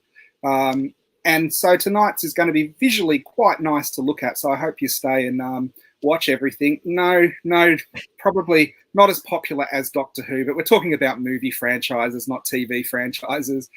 James Bond is one of those franchises I have known my whole life. I can never remember a time when I didn't remember James Bond, and that would probably be the same with you, Dags, as well. You'd have grown up and it was always there. Yeah, it's very funny because I remember, like you said, like last year, the year before, there was a cinema showing all the Bond movies in order in the lead up to the new movie. And I thought, you know what? I can't even remember ever seeing a Sean Connery film in the cinemas. I saw Roger Moore ones, but not Sean Connery, because that just goes way, way, way back. And Yeah. I think a lot of people wouldn't have seen him on TV plenty of times, but not actually seeing a Sean Connery one in the big screen. So yeah, I made a point of going and seeing a Sean Connery one because I too had never seen one at the cinema. I don't think I saw Never Say Never Again when that came out. But yeah, it is one of those interesting sort of cultural phenomenons that everyone has had in their background and always known about. And even if you've never seen a James Bond movie, you'd know 007 and you'd know some of the hit songs that came out of the James Bond franchise. And you'd know a lot of the things just through its sort of assimilation into culture, how popular it's been over the years. And you are right, because one of the most common questions amongst movie buffs is always like, who's your favourite Bond? And there's always never-ending discussions as to, it's like, who's your favourite Captain Kirk and Picard and all those guys, and how many your James Bond, which was the best one. Before we go into that, I just got to Joe has made a mention. He's looked it up. A Leica Q2 camera starts at 8,500. So just having the No Time to Die is add an extra $7,000 on it or whatever. So yeah, and you are right about the songs, because I remember when they produced the LPs, the greatest hits of James Bond, they were fantastic because the songs, and even today, when the songs are a key part of the entire thing, and they can almost make it great. Amazing. I did look at doing, maybe we would do a countdown of our favorite Bond songs, and I just thought the copyright strikes we'd get would be just too hard to manage it. But yeah, for sure. You can't play them, but yeah. Russell made a good comment here about the London Olympics. Yeah, of course, Daniel Craig, and even got the Queen involved for some footage regarding that, which was particularly groovy. So I think if you look at all the great British exports, pop culture-wise, throughout history, I mean, obviously you got the Beatles and the Rolling Stones and a whole lot of David Bowie and a lot of those things, but James Bond is definitely right up there, being a predominantly English thing. And I think a lot of people have sort of like really dialed into that and always have. So it's good. You can tell what is doing well culturally by a lot of the time by the pop music, because if you are hot and in the charts, you are not going to be associated with something that's a bit lame.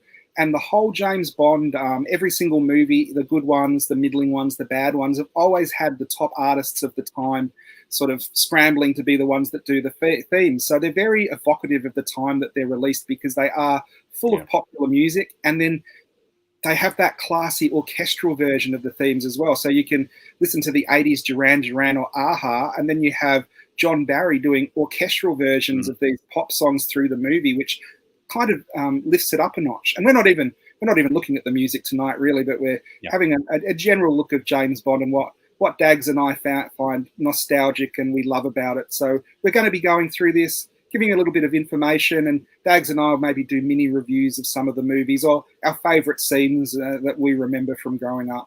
So I think, sorry, what was you going to say before I move on? Before we move on, just a quick quiz. Who was the first person to play James Bond? It was David Niven. So, yeah. No? No. So, well, someone in the 50s played James Bond. Oh, and okay. It was Barry Nelson in the original version of Casino Royale that no one ever remembers, but we're going to look at that right now.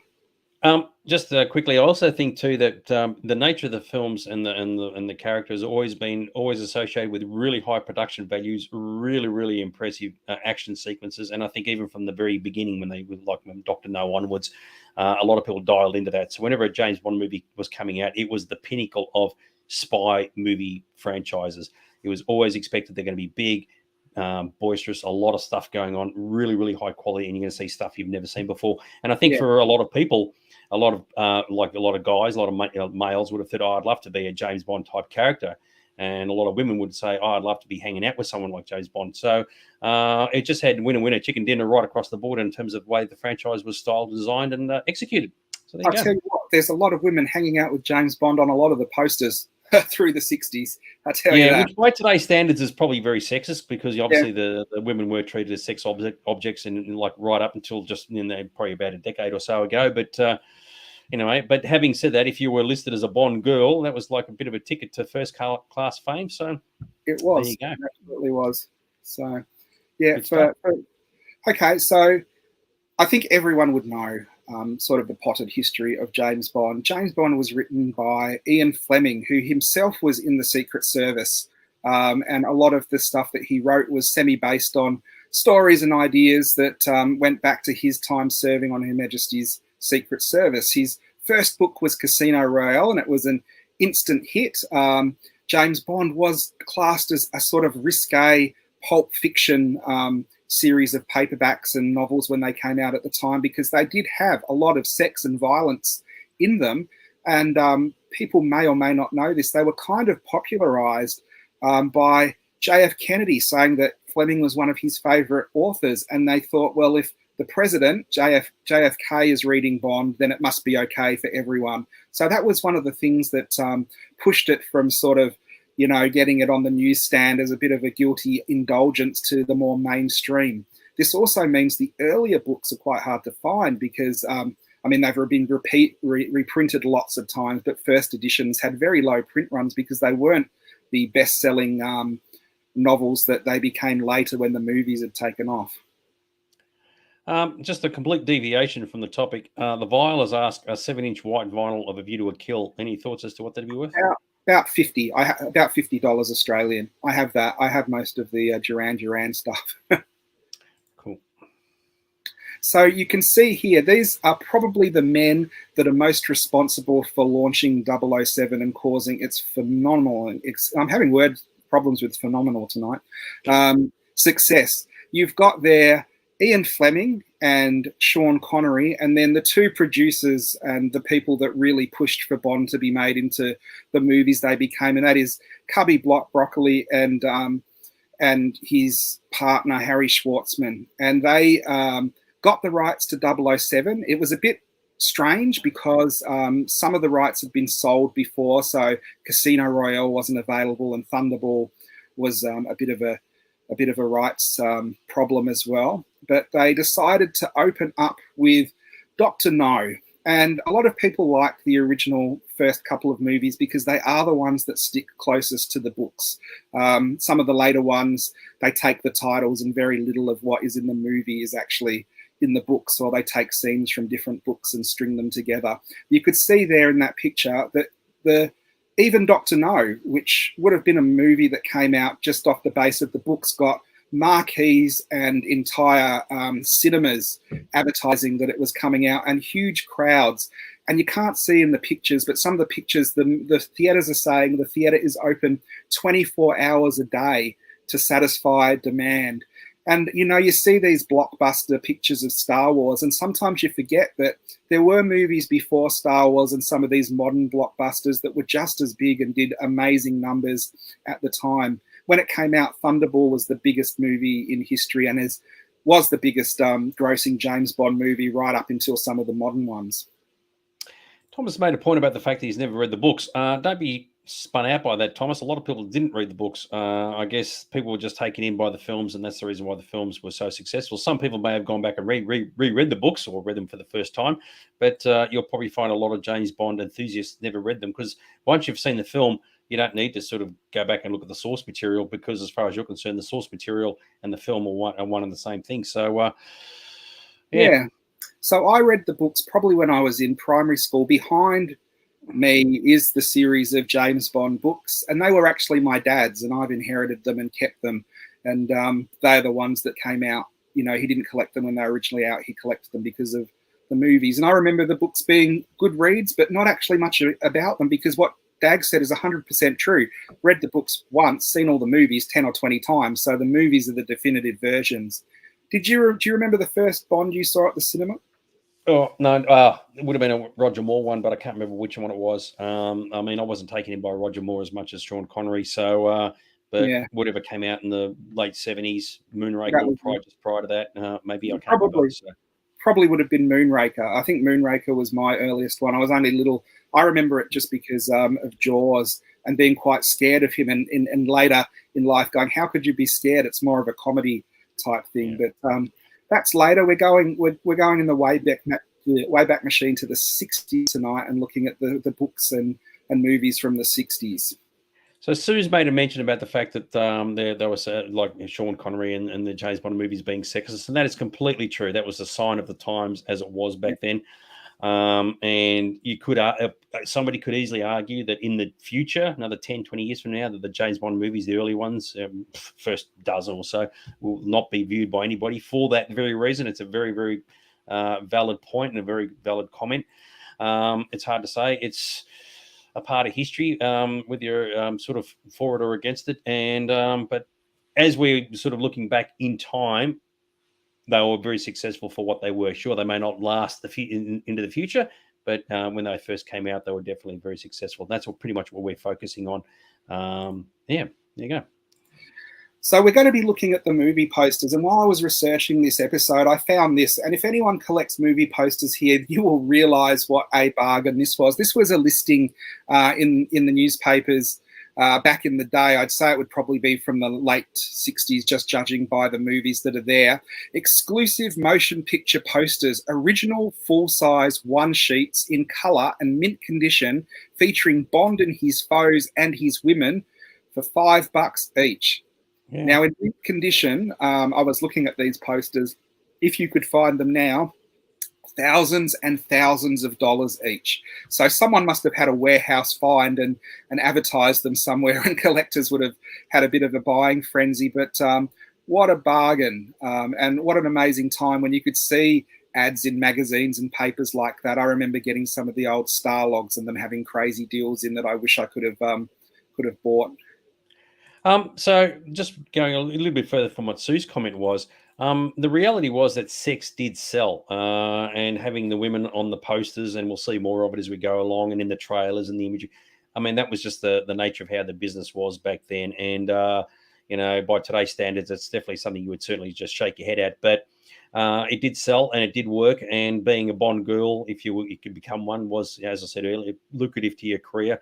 But yeah, it was a very, very common thing. You had Sean Connery, a good-looking guy, with the bevy of beauties, as it were, and that's just effectively how it was. And of course, started with Dr. No, with Ursula Andress, who was also known as Ursula Undress. Yeah, it's sold, and that was the thing. It was all part of selling the product, and it sold the product. Yeah, I'll talk about that, Sue, a little bit later when we get to You Only Live Twice, which was the one we saw in the cinema last year. But anyway, we're starting off with Dr. No, which was the first movie produced from the series. Sean Connery was pretty much an unknown at the time. The books were well known, so people went off the promise of being a good action book. It starred the title of Dr. No as an evil genius who was doing stuff to take over the world. In the background, there was Spectre. Blofeld hadn't been introduced. They were sowing the scenes for that. And one of the most iconic scenes in cinema is, as Dag said, Ursula Andress coming out of the ocean in a bikini in Casino Royale. And I think the Academy voted that as in the top 10 of like the most iconic movie moments ever. What Dags was saying earlier was true. They were amazingly well put together movies, and they were groundbreaking movies. What people don't realize, they used techniques and stuff that are common now, but weren't used ever before in movies. And in some cases, they were said, you can't do that.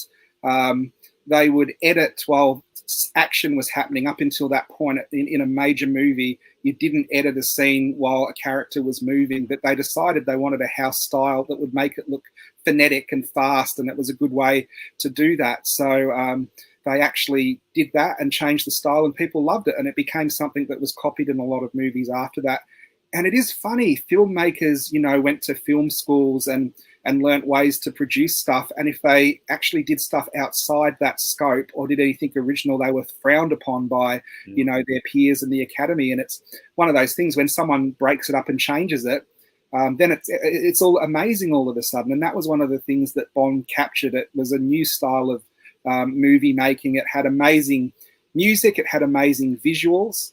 The visuals of Dr. No, especially the opening titles, are so modern for their time that in the last James Bond movie, No Time to Die, the opening titles started with the Dr. No dots. So it has been one of those things that has endeared. But the one thing everybody would know would be the James Bond gun barrel theme, which is the start of every movie where Bond walks out and then shoots the person who's watching him through the gun barrel. And that has been in just about every movie that's been in the official series, just not the I guess the Casino Royale and the Never Say Never Again done by other production teams. What do you think of the visuals of Bond, especially being someone who makes movies yourself? Yeah. I mean, you can't, as I said earlier, the production values are so high. It's for them to sort of screw up than anything else. And I can't imagine what it was like seeing, say, Dr. No in the '60s and going on. That's just like mind blowing. I mean, a lot of stuff was just spectacular, and that's what really sold it. And that's why people went back again and again to watch them. We're talking about the Ursula Andress moment there. Now, Russell has said she was nude in the book, and obviously they didn't do that for the film. But going for that whole sex sells thing, that's what they did for the posters. So they did. Yeah, they knew where the market was. In the book, it's interesting. She has a broken nose, so her nose is crooked. And when she comes out of the water, she covers her nose because she's more embarrassed about Bond seeing that her nose isn't perfect than the rest of her. But of course, they couldn't put that into the movie, so she comes out in the famous bikini. Now, the posters I have chosen are mainly from the '60s, but because Bond has been reissued and on DVD and had, the 20th and 50th and all these anniversaries, there's other notable stuff in here too. So we're going to look at posters from different eras, but most of these are from the '60s. Now, when you look at these posters, they kind of, I guess you can see they're of their time and they're a little bit dated. They're obviously playing up that he's a ladies' man and has a lot of women on them. But at the time, they were incredibly racy and they broke sort of the mold of what posters were showing at the time. And they've become so familiar because so many people copy the Bond style and the Bond posters, and not just the '60s ones, the '70s and the '80s. Bond has always been a trendsetter. So it's easy to look back now and say maybe they look a bit dated, but at the time they were sort of cutting edge pop culture, pop art pictures that people loved to see, and they were as much a part of the movie, seeing what the posters and lobby cards were going to be for each Bond movie as it was revealed as the movie itself. What do you think of the posters? Oh yeah, they're great. Yeah, I mean, they're very stylish, and I don't know what else you can say really. So it's like they were designed. Movie posters, as a general rule, are designed to do one thing: sell a film. So when you go to the cinema and you see the posters up there, you go, "Oh my god, I'm going to see this! Is the greatest thing ever!" And that's what it's meant to do. And of course, it just evokes a particular time in history when the films are coming out and the particular style. So whether they be classed as works of art in their own right, the answer is yes. And of course, they have a huge collectible value associated with them as well, which is so you sort of win on two fronts. Yeah. And so these are some of the international posters. Now, you saw with the first slide that the British and American posters were pretty much the same. Now, when a franchise is relatively new, when they let the overseas marketing be done, they often give them a press pack and the overseas marketing can use that, or they can do their own thing. With the earlier James Bond, a lot of the time, the overseas marketing decided just to use their own images and do their own thing. Later on, I guess it was a bit more under the thumb where the worldwide global campaign would be in coordination, so they couldn't do as much. Overseas, a lot of the emphasis was on Agent 007. It's really funny how a lot of the overseas markets all put Agent 007, Secret Agent on stuff, and a lot of them added mission to the name, so it was Mission Dr. No and Mission Goldfinger. So it really was overseas something that took off almost as quickly as it did in the UK and not so much America, but it was big there. But the scope and the variety of overseas posters is amazing. And if you collected Bond posters, you would be collecting forever trying to find all the overseas variants. So the ones I've shown try to be a representation of what was overseas for each movie, because if you tried to show everything, we'd have a show on each movie. But they are striking, they are amazing. The other interesting thing to point out with Bond, there aren't many franchises that have been going for 60 years that use the same logos that were designed when they originally came out. And the 7 that turns into the pistol has been used for that entire time. Now, even other shows like Star Trek or Doctor Who, the titles change over time, and there's not really much that is exactly the same as it was when they originally came out. But James Bond marketing is strong enough that the original visuals have kept going through right to current day. Sue said she's got to go. Will we be doing more shows on Bond? The answer is yes. You can just elaborate. Yep. So we're doing the 60s show tonight on 60s Bond, and you can catch up with that. We'll put it up as soon as the show is finished. You can watch it. And we will probably do 70s, 80s, and 90s, not every week, but every so often. We try and do series of different collectibles. And this one seems popular enough. We'll keep going on that. So if you keep watching back, we'll do more. So the thing with, I guess, with also the James Bond franchise, it's was one of those things where every movie seemed to improve upon the previous one. There wasn't every second one was complete rubbish and people go, oh, that's complete tripe. Because they kept the quality up for so long, that was something that was pretty unique at the time, because as we know, a lot of film franchises, sequels don't tend to sort of work that well. But in this instance, they did very well keeping the quality going because the source material was so good, and it worked out well. So, yeah. You're absolutely spot on, Dags, which is one of those things that people don't realise. Often studios, when they had a hit, say they make the original Planet of the Apes and it makes, $50 million, the studio goes, well, we know the second one's only going to make $20 million, so we're going to give you half the budget. With James Bond, that didn't happen. The producers made sure every movie was a bigger spectacular than the one before, and they got more money into it. And they actually put their own money, what they made from the Bond movies, back into the franchise, so each one could be bigger and bigger. And that ensured the public who saw Planet of the Apes weren't going to go along and then see, Beneath the Planet of the Apes and go, it's not so great. They're going to go and see From Russia with Love, and it's better, and then Goldfinger, and it's better, and Thunderball, and it's bigger. And that's the way James Bond capitalized by, you'll see in the posters as we go through the press campaigns, it's bigger, it's better. But we'll get to that as we go along. Yep. Now, the other thing we're going to look at is the books. Now, they made the films out of order. So the books I'm going to look at as we do the film, but this wasn't the first book they released. This was 1958, and it was the fifth book, Dr. No. The first edition of this regularly sells in nice condition for about £1,500, so 3,000 Australian. Now, when I'm quoting these prices, these are all prices that have regularly sold or what booksellers are advertising them for. This is not for a mint condition one. This is just for a nice book with a dust jacket in complete condition. Mint condition ones can go for many times more. And then, of course, if you want a tatty one just to have one, you can get for a lot less. But that's about the average you would pay. So we will see as we go along the price of the books as they go up and down, depending on what book it is and when it was released. Very good. So the second movie, there was a lot riding on the second movie because James Bond was a massive hit. And a lot of times people don't have the confidence when they make these movies that the second one will be as good or as popular with the public as the first one, because often the public sees the first movie, loves it, but then moves on to something else. George Lucas was really worried Empire Strikes Back might be a bomb. James Cameron at the moment is going to release Avatar. Do we need another Avatar movie? Will it be as popular as the first one? We don't know till it comes out. James Bond was amazingly popular. The first movie had whet the appetite for the audience, and they were actually waiting for this movie to come out. The audience were worried that it wasn't going to live up to Dr. No, but the producers ensured that all the correct ingredients were there. The money was given to make it as good as the first one, if not better. And Sean Connery is becoming a much better actor and more confident in the role. As soon as you've had a hit like that, and you do become a star, it's easy to follow it up with something of a more confident performance. And From Russia with Love is, again, a fan favourite because it is very close to the book and it's a well-made spy thriller.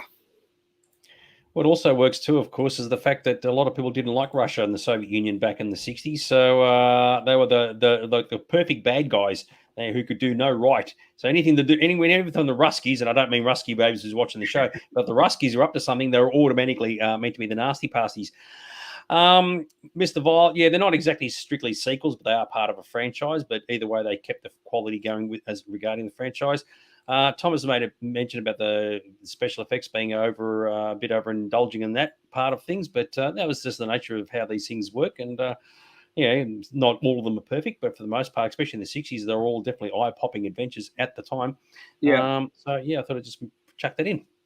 Yeah. So the From Russia with Love posters and advertising campaign really sort of played up what you were talking about, how Russia really was, in the middle of the Cold War, the enemy. And the story, for people who don't know it just quickly, is the Russians try to get Bond by tempting him with a girl they say has fallen in love with him from a file photo, and she's going to defect. And that's basically the plot of the movie, and then the adventures of Bond getting her out of Russia and being tracked down by the Russian and, of course, the Spectre agents.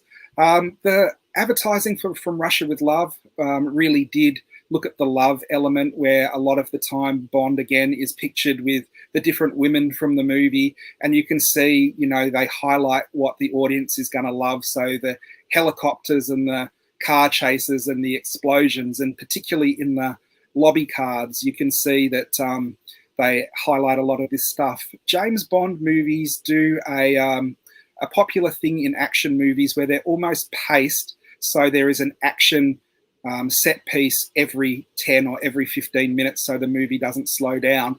And what that does when you're designing posters, it gives you a wealth of imagery to use, because there are so many things that you can use to excite the audience. Now, I liked some of the international posters better than the English poster this time round. I thought they were more colourful and in some cases more realistic. I think overseas they realised that Sean Connery was a big draw card a lot quicker than in England. So you have Sean Connery in much bigger portraits overseas and in much more heroic poses. So some of those sort of iconic Bond poses of him standing with the gun appeared on some of the overseas posters before they did the English posters. What do you think of the posters from Russia with Love?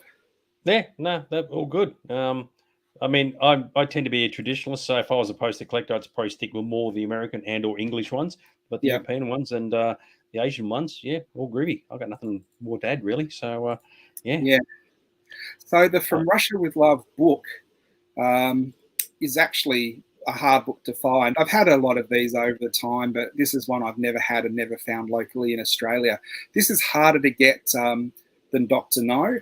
A nice one with a good dust jacket is going to be about £4,500. Some of these I'm quoting in pounds because the first edition came out in the UK, so most of them are sold in Europe. So I've just taken the European price and changed it to Australian dollars. They do turn up in Australia, but not as much as they do in England. The thing we'll see about with the books as well, they are an amazing series of books where each book almost has a sort of minimalist view of the story, where that has a gun and a rose, which might not give anything of the story away like the movie posters does, but when you read the book, you realize how relevant it is to the story. So the book designs have got their own fans, and a lot of people collect the books because they love the dust jacket art from the book series. And they have reprinted the original books so many times as those sort of facsimile editions. Even the facsimile editions, when they sell out, tend to go for thousands of dollars as well. So it just shows you how popular James Bond is.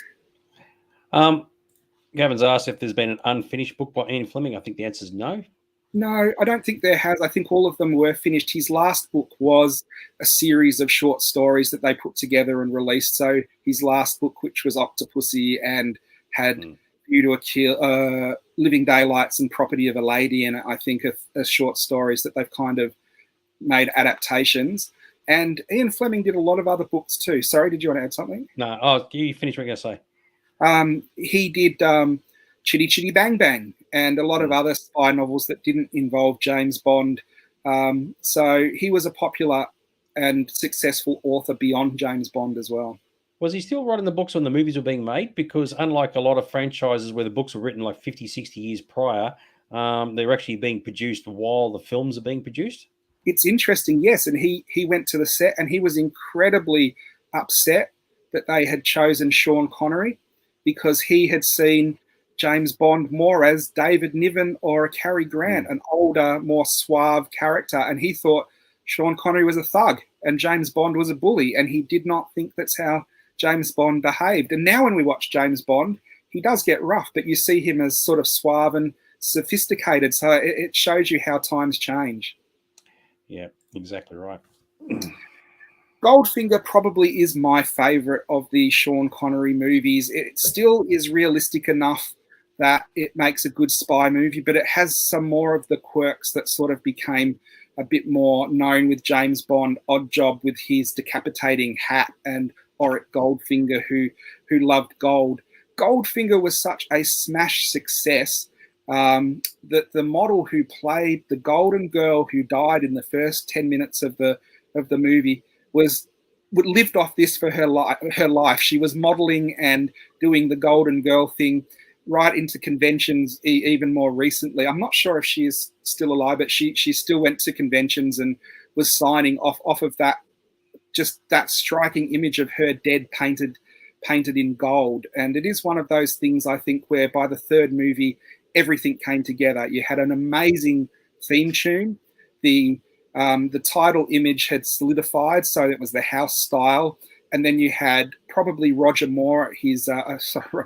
Sean Connery at his best, and three amazing villains in Goldfinger, Odd Job, and Pussy Galore, who of course changed sides.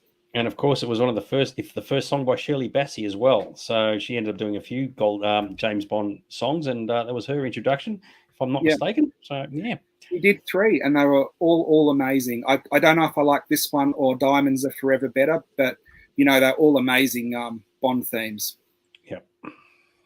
So here we start to see that the press for the movies kind of becomes something that is more universal and same country to country. You can see now that the house style of the opening credits has become something that they use in the posters and the press for the movies. People love the silhouettes of the girls and the imagery with the music that are in the opening credits. And you can see for Goldfinger, this is the first time that they kind of use this imagery on the posters as well to capture exactly what you're going to see. You can look at those posters and don't tell me you're not humming Goldfinger in your head, because they're that iconic. I put that up a moment ago, but Shirley, just so you know, Shirley is still with us. So okay, yeah, I know they do big Bond festivals in America, and I do see it comes up time to time that she's signing. So I think she's one of those people that's embraced the fan community and does a lot of those conventions. And I do agree with you. The image of the golden woman painted in gold, that was something that kind of hit home when you saw it on the big screen. You go, wow, didn't see that one coming. Yeah, it is obviously one of those things that was iconic enough. We saw that it was on the cover of Life magazine. I mean, that is doing pretty well.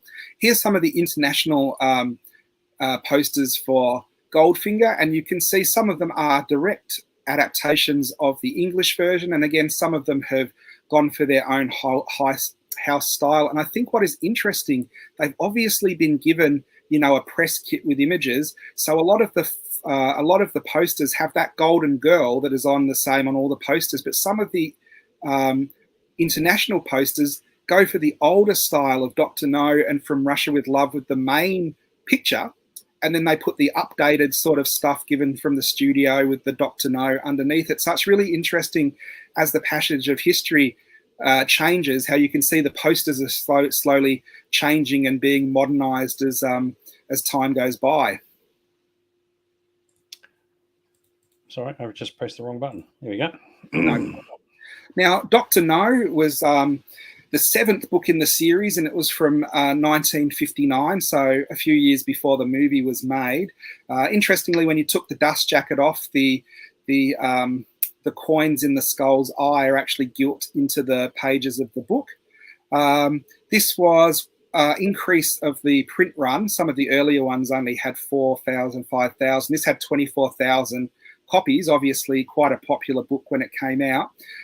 It will still set you back £1,000 or about $2,000 Australian to get a nice first edition. There you go. What's that? Now, the biggest, and there we go, there's our eBay item up there as well. The biggest James Bond movie in the 60s was Thunderball. And Thunderball was a phenomenon. I keep using that word, don't I? But what I think happened, if you get a movie and it's good, people want to see the next movie. And James Bond built up movie after movie till where by the third movie, Goldfinger, everybody loved it and everybody knew what to expect, and they knew it was a roller coaster and you were going to get an attractive cast in an exciting adventures in amazing locations. So it's almost like the 3 previous movies were advertising for this movie. So when this movie came out, it was an absolute sensation. We saw earlier the entire blocks that were advertising Thunderball, and that you could go to it 24 hours a day in some of the cinemas because it had to be open that long to accommodate all the people that wanted to see it. Now, there's not many movies these days that can say that they had to be open 24 hours, maybe the first weekend of a Star Wars or a Marvel movie, but not for months and months. I can imagine, using Star Wars as an example, at the end, you got the big, huge spaceship scene with the X-Wings, the TIE fighters, the Death Star, and like people just losing their load over that. You wind the clock back to Thunderball, where you got the underwater sequence with the spear guns, the good guys versus the bad guys. That would have been the equivalent of that, because that was such a damn good sequence, because you couldn't see faces. They all had the masks on, right? So you just see the colors. I think the bad guys were all black and the good guys were all white. And it was just like things are going off everywhere. And it's like, that was just magnificent. So, and the fantastic thing, it was epic because it was done for real.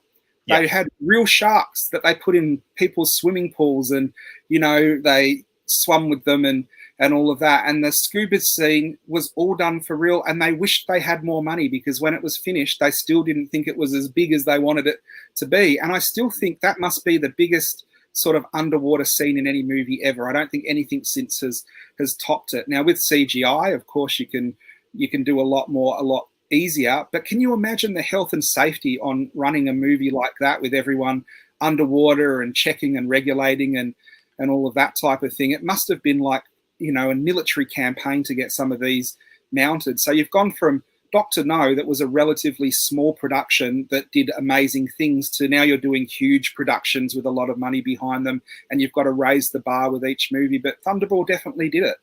It did indeed, with spades. Yep, totally agree there. Yep.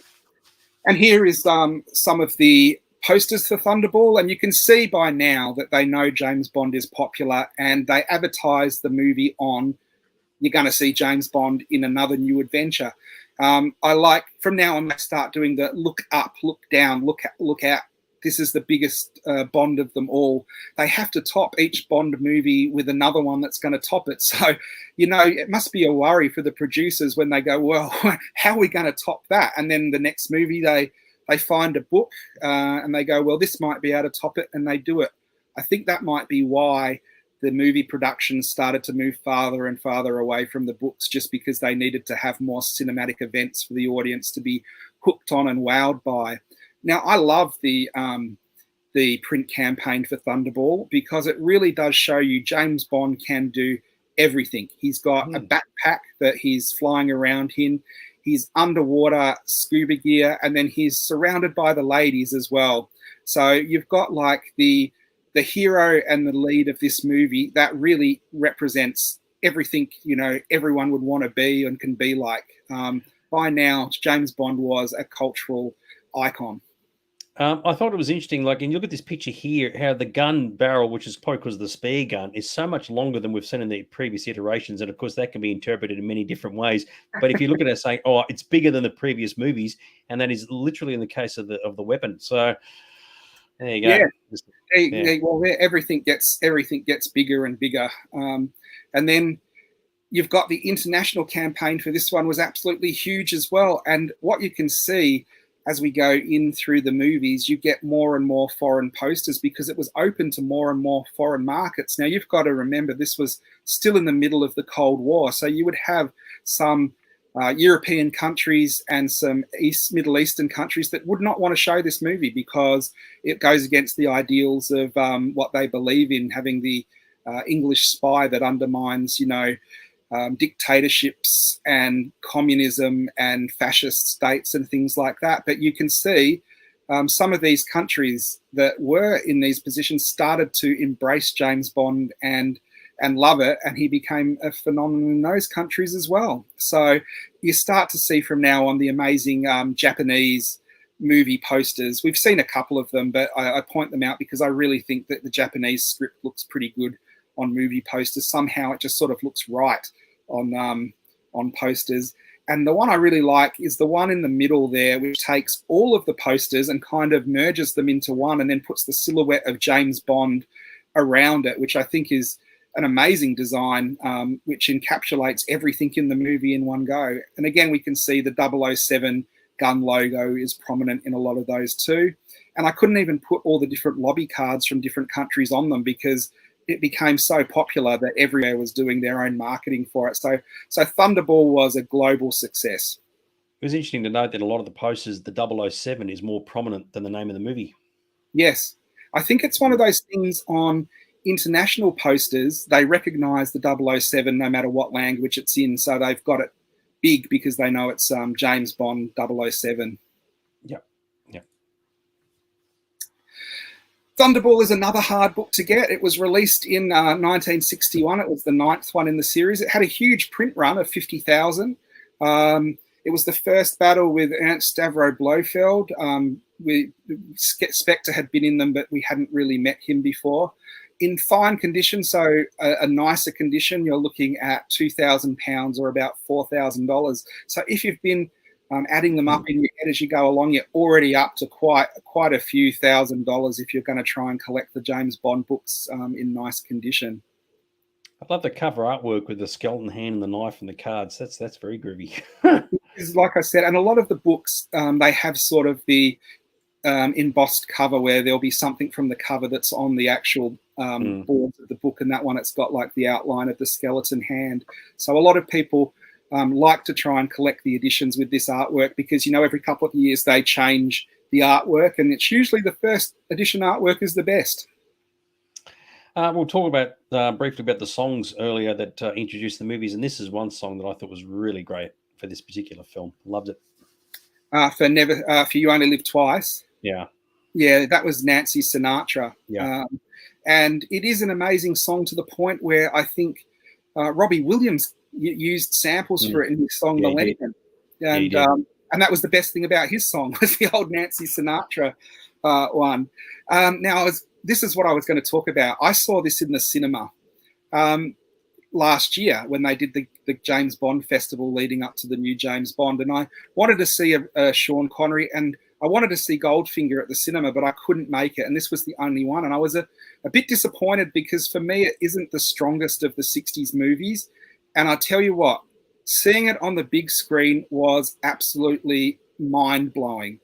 I think what you don't realize, we've seen these movies on television so many times that what they achieved has been scaled down to what you can see in your lounge room.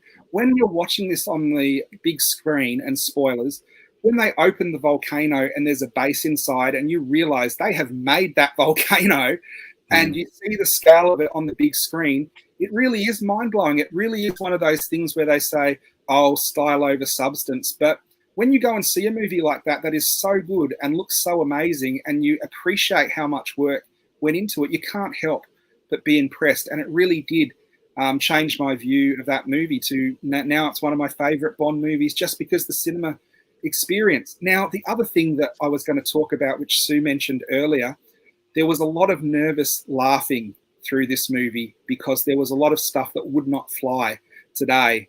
Now, I don't know if you remember, James Bond becomes deep cover and goes Asian.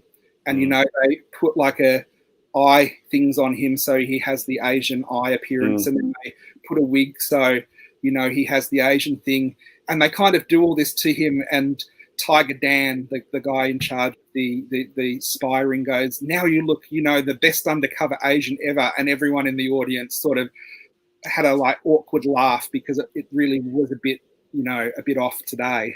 But it's not though, because he's a Caucasian guy trying to infiltrate as an Asian, right? Yeah. He's not Sean Connery playing it. He's not doing a Mickey Rooney playing an Asian character. He's playing himself, trying to pass himself off as an Asian, right? So it actually, the laughter, it actually fits for the storyline. He can't just be himself because clearly he isn't going to fit in. So it's just a disguise. So he's not playing an Asian person as such as himself, dressed as an Asian. So. There was some other funny stuff. There's one scene where they wax his hair off because Asian men aren't. And it's really funny because they put the wax on and they say they're going to wax him off, and then in the next scene he's on the beach and he's full Sean Connery hair again. So obviously Sean Connery was not going to have his chest hair waxed for the movie, which I thought was funny as well. There's a lot of little funny things in that movie. It opens up with James Bond's first line saying, "Why do Asian girls taste different from all the other girls?" And they're like, "We taste better." He's like, "No, it's like duck and caviar. Taste different. They're both good." So you made a point about seeing it on the big screen, and of course, a lot of people for decades we only ever saw it on TVs that were tiny, like smaller than the computer screen that I'm looking at right now. And of course, that you're right, that just shrinks everything right down to the point of it's like, well, it looks good, but I'm not getting the impact. And of course, some things just needed to be seen in a cinema, and of course, most of those movies have not been in cinemas for decades, except for, like as you said, last year. So you would remember being a filmmaker. There's a great scene in it where Bond is running on the top of a warehouse, and more bad guys are coming out of doors and fighting him. And it must be a helicopter shot because he gets smaller and smaller, and it's one long shot of it pulls away. Now on TV, what it actually does, Bond and the bad guys get smaller and smaller because it's on the screen. But at the cinema, it is just this amazing shot which goes up and opens up, and it shows you all these bad guys pouring onto the roof coming over Bond. So it actually changes the emphasis of the movie watching it in a different media. very good. Comment here saying, which Bond is that? And the Bond is the Sean Connery Bond. Now, what I was saying, this is one of my favorite Bond posters about how Bond built up over the years. And if you look at this one here, this man is James Bond. This is the soul Greg King. First, and then it's got images from Dr. No. Then, and it's got pictures from Russia with Love. Next, and you've got Goldfinger. And last, you have got Thunderball. And now you've got You Only Live Twice. Now, isn't that the perfect advertising for saying we're upping the ante on every single movie as we release them? I thought that I hadn't seen that poster before, and I think that's a great poster. Again, you see up the top there, you've got Bond and all his women, and on the top left, again, Bond and all his women. And then you've got some of the action scenes for the movie, and you've got little Nelly, which is the little gyrocopter, and then you've got the base that's inside the volcano. But what I think is ingenious, they show you the base, but from the movie poster, you can't tell it's a volcano. So you could be someone going into that movie knowing there's going to be a rocket base and still be surprised by the immense reveal of it being inside a crater of a volcano. So I think they did really well on the advertising for this movie. This is the international campaign, and again, it's got some fantastic images. A lot of them are the same as the English ones, and they've been adapted into the other style. What I did think was cool in this is the first time you've got Ernst Stavro Blofeld, and in this movie it was Donald Pleasance on the poster, because up until this point in this movie, his face had been hidden. You just saw he was a bald man stroking a cat. And one of the things that is amazing to see in this movie at the cinema that you don't really see on the small screen, that cat is shitting itself. Like, when all the explosions are going off on the small screen, you don't see it. Like, I don't think they'd let a cat be on the set because that cat is absolutely terrified. It is clawing and trying to climb away from Donald Pleasance. I reckon he was shredded like a piranha after those scenes, and I didn't see that until I saw it at the cinema. Nothing that a can of whiskers won't fix. What can I say, eh? The book for this one is one that I have seen and had a couple of times myself. In Australia, it had 56,000 copies, and it was made in 1964, so it was pretty relevant to when the movie came out. You can find a nice edition in Australia for about $3,000. So out of the books we've seen so far, this is sort of the cheapest one to get a really nice copy in Australia of. Again, you can see it's got that minimalist sort of pictures on it. It's got a frog standing on a dragonfly with I think a lotus flower or a chrysanthemum, it kind of looks like there. So another great addition to the James Bond library. Kevin's asked if the gyrocopter is still around. Any idea what happened to that? Well, it's interesting. A stuntman died in the scenes with the gyrocopter. I'm not sure what happened to the actual gyrocopter, but it was a big deal because it's really rare for anyone to die on the movie set. I've only heard of it a couple of times, but it was one of the big deals about making this movie. I don't think it was anything that was done wrong on the production, just a horrible accident, but it was during the gyrocopter scene that a stuntman died. Don't know what actually happened to it. It's one of those iconic props you'd hope was in the Smithsonian or something like that. Yeah, exactly right. Okay, this is a slight deviation, but we're going to put this one in. A favourite non-Bond Sean Connery movie? I know it's a bit of a hard one because he did so much good stuff. It's almost impossible to put it down to a single film. You got anything off the top of your head? Zardov, just because it's so weird. Outland is amazing. Yeah. I was going to say The Rock. The Man Who Would Be King. He was really good in that, but that's something we have to really sit and think about because his portfolio is so large, as opposed to this guy. Well, so we depart from Sean Connery for the evening, and we look at the only Australian to play Bond, and that's George Lazenby, and he became the Bond in On Her Majesty's Secret Service. And although he gets a bit of a bum rap, this is actually one of my favourite James Bond movies. I think this is well done. The action in it is amazing. For all the problems they had with Lazenby on the set, I think he made a good James Bond. For not being an actor, he acts really well because he is undercover and he does pull it off quite well. He has amazing chemistry with Diana Rigg, even though they argued a bit and they had words on the set. Maybe that sort of carried over to show kind of a frisson on scene as well. Do you like this one, or do you think it's like the ugly adopted red-headed child of the James Bond trilogy, James Bond series, I should say? Yeah, I couldn't get my head around the fact it was a different actor, and I still can't do that. It's very funny. I have seen the documentary that George Lazenby was in, and I've forgotten the name of it, where he explains the entire history as to how he got in the film and the issues there were, and he was supposed to be playing Bond for all these sequels, and of course that didn't happen. But I can't think of what it was called, but it's a fantastic documentary about his side of the story. Somebody out there will know the name of it. But no, I found it just too jarring. I just couldn't accept the fact that there was suddenly a different dude playing Bond. I think for me, I probably would have found it harder to swallow if I had grown up with the Bond movies coming out while I was around. But because there was already Sean Connery, Roger Moore, and George Lazenby, it was just like, there's different actors that play it. So I judged it more on if I liked the movie, and I did. But I can't understand that some people don't like him. Some people say it's the best movie of the series. But that's the thing. Everyone has their own opinion, and I'm not going to attack anyone's opinion for having a different opinion to mine, because I certainly like some weird stuff. Now, it's interesting that first poster there doesn't show his face, which in some ways is good and in some ways is bad. Of course, coming off the highs of Sean Connery, this movie made a lot less, but it wasn't judged as a failure.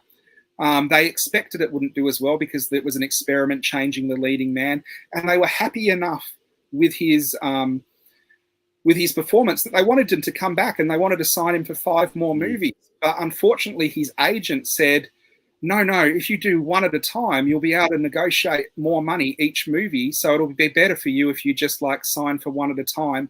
And the producers really didn't want that. And what he came back and he said, I want $1 million for Diamonds Are Forever.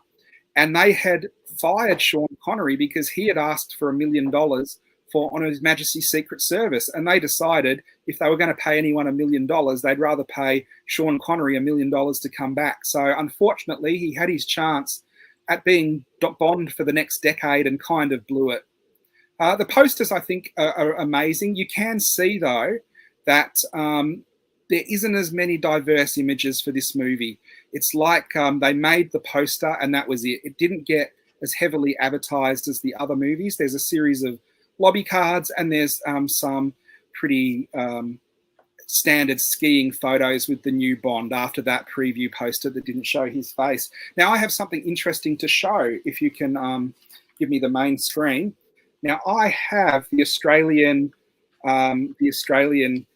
debut for this one, but it's actually signed by George Lazenby, who I met at a convention a couple of years ago, and he was an absolutely lovely person and loved a bit of a chat. And even at the talk he gave there, he kind of says I was a bit of an up myself dick and I didn't know what I was doing.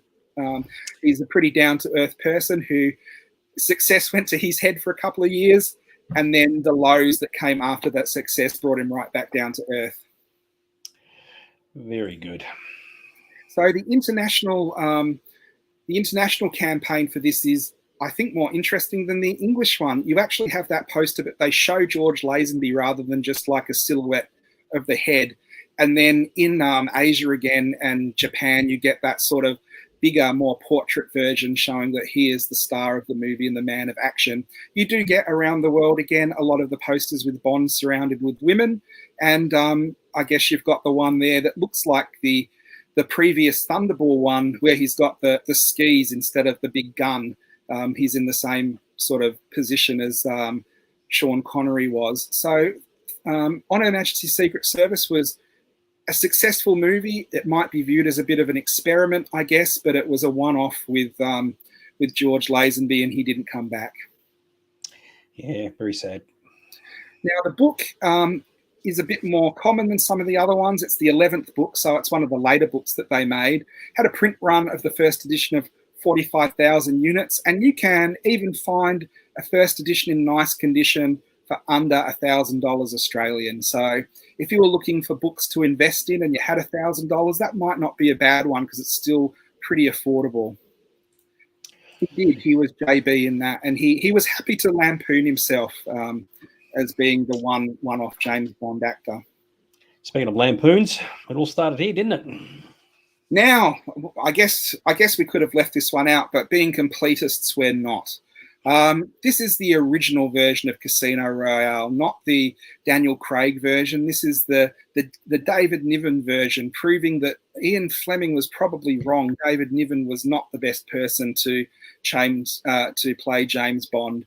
This Bond movie was so big that they had 7 different actors playing James Bond, including Peter Sellers, and you've got, I think, was Ursula Andress even one by the end of the movie?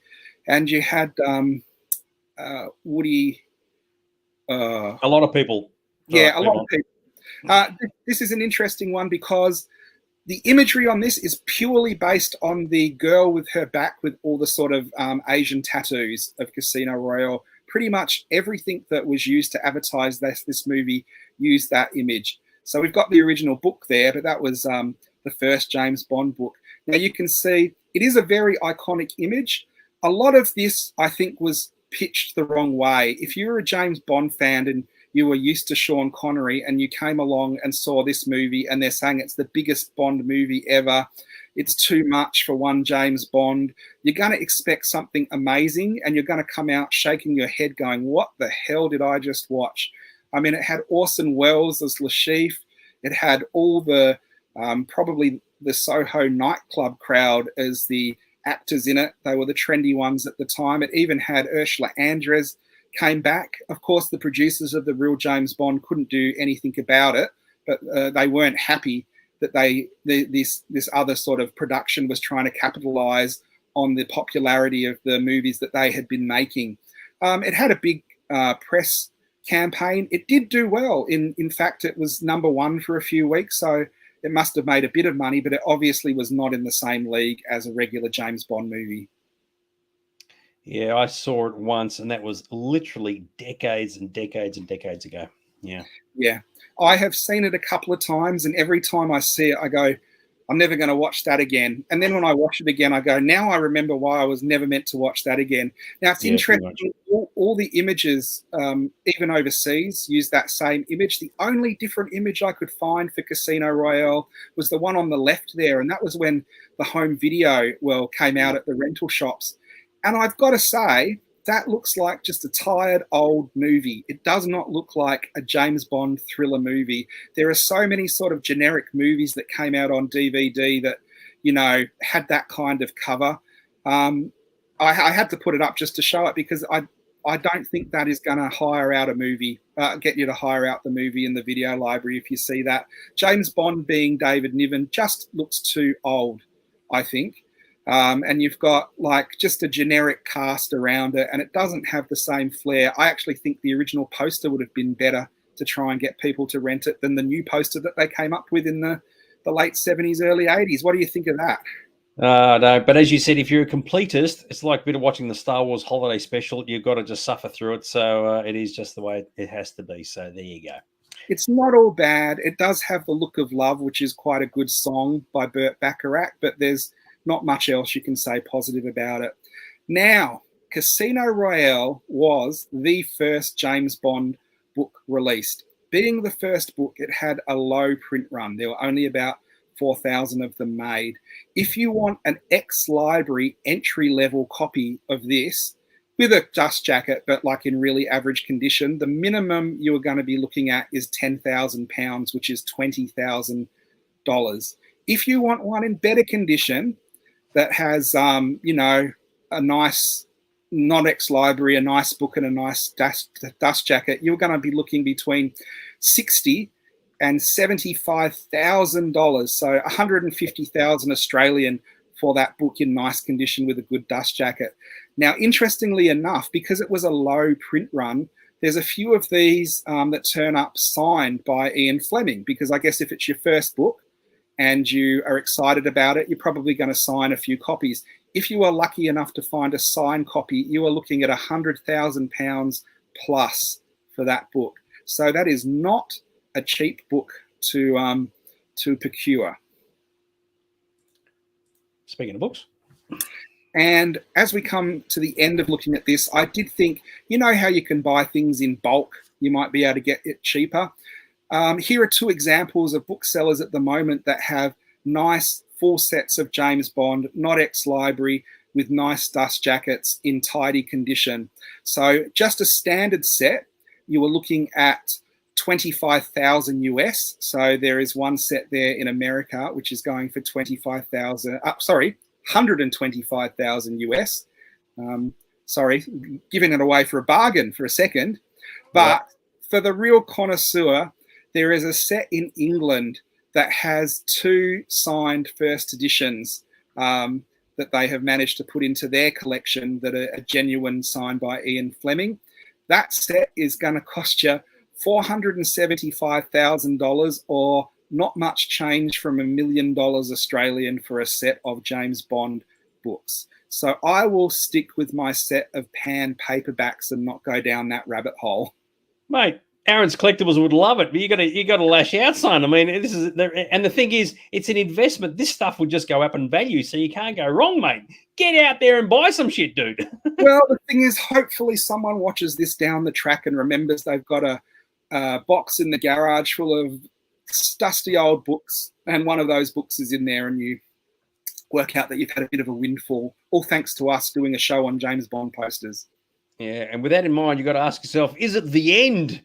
Well, is it there, Mr. Aaron? Well, I don't know. Do you think we should do more James Bond in the future and look at Roger Moore and his zany adventures as the British agent? We probably could, but for the time being, I reckon we should move on to this for next week. Yes, so we're moving back to more familiar territory. Aaron and Dads will return in Star Wars prototypes and unproduced toys. So next week, we're bringing out some of the big guns, your rocket-firing Boba Fett's, your unproduced droids and Ewoks figures, and all the amazing Kenner stuff that didn't happen in the 80s. So for anyone who's sat through this going, oh, this is enough James Bond, I can't handle anymore, next week we're back to Star Wars goodness. So you must be happy about that. Yeah, back to a proper franchise. No, there's freaking James Bond Doctor Who shit. So the amount of Doctor Who comments that keep coming up, oh, this person's a Doctor Who, this person's a Doctor Who. We're like, oh, gosh, you're killing me. What can I say? Hey, so there you go. All right, very good. Guess what? It's just gone just a sniffle after 10 o'clock. So we've done our bit for this evening, entertaining everybody on this unbelievably warm night. Any final words you want to say before we bail off, Mr. Aaron? Thanks, everyone, for being with us. We hope you enjoyed our nostalgic look at James Bond. Have a good night and try and stay cool.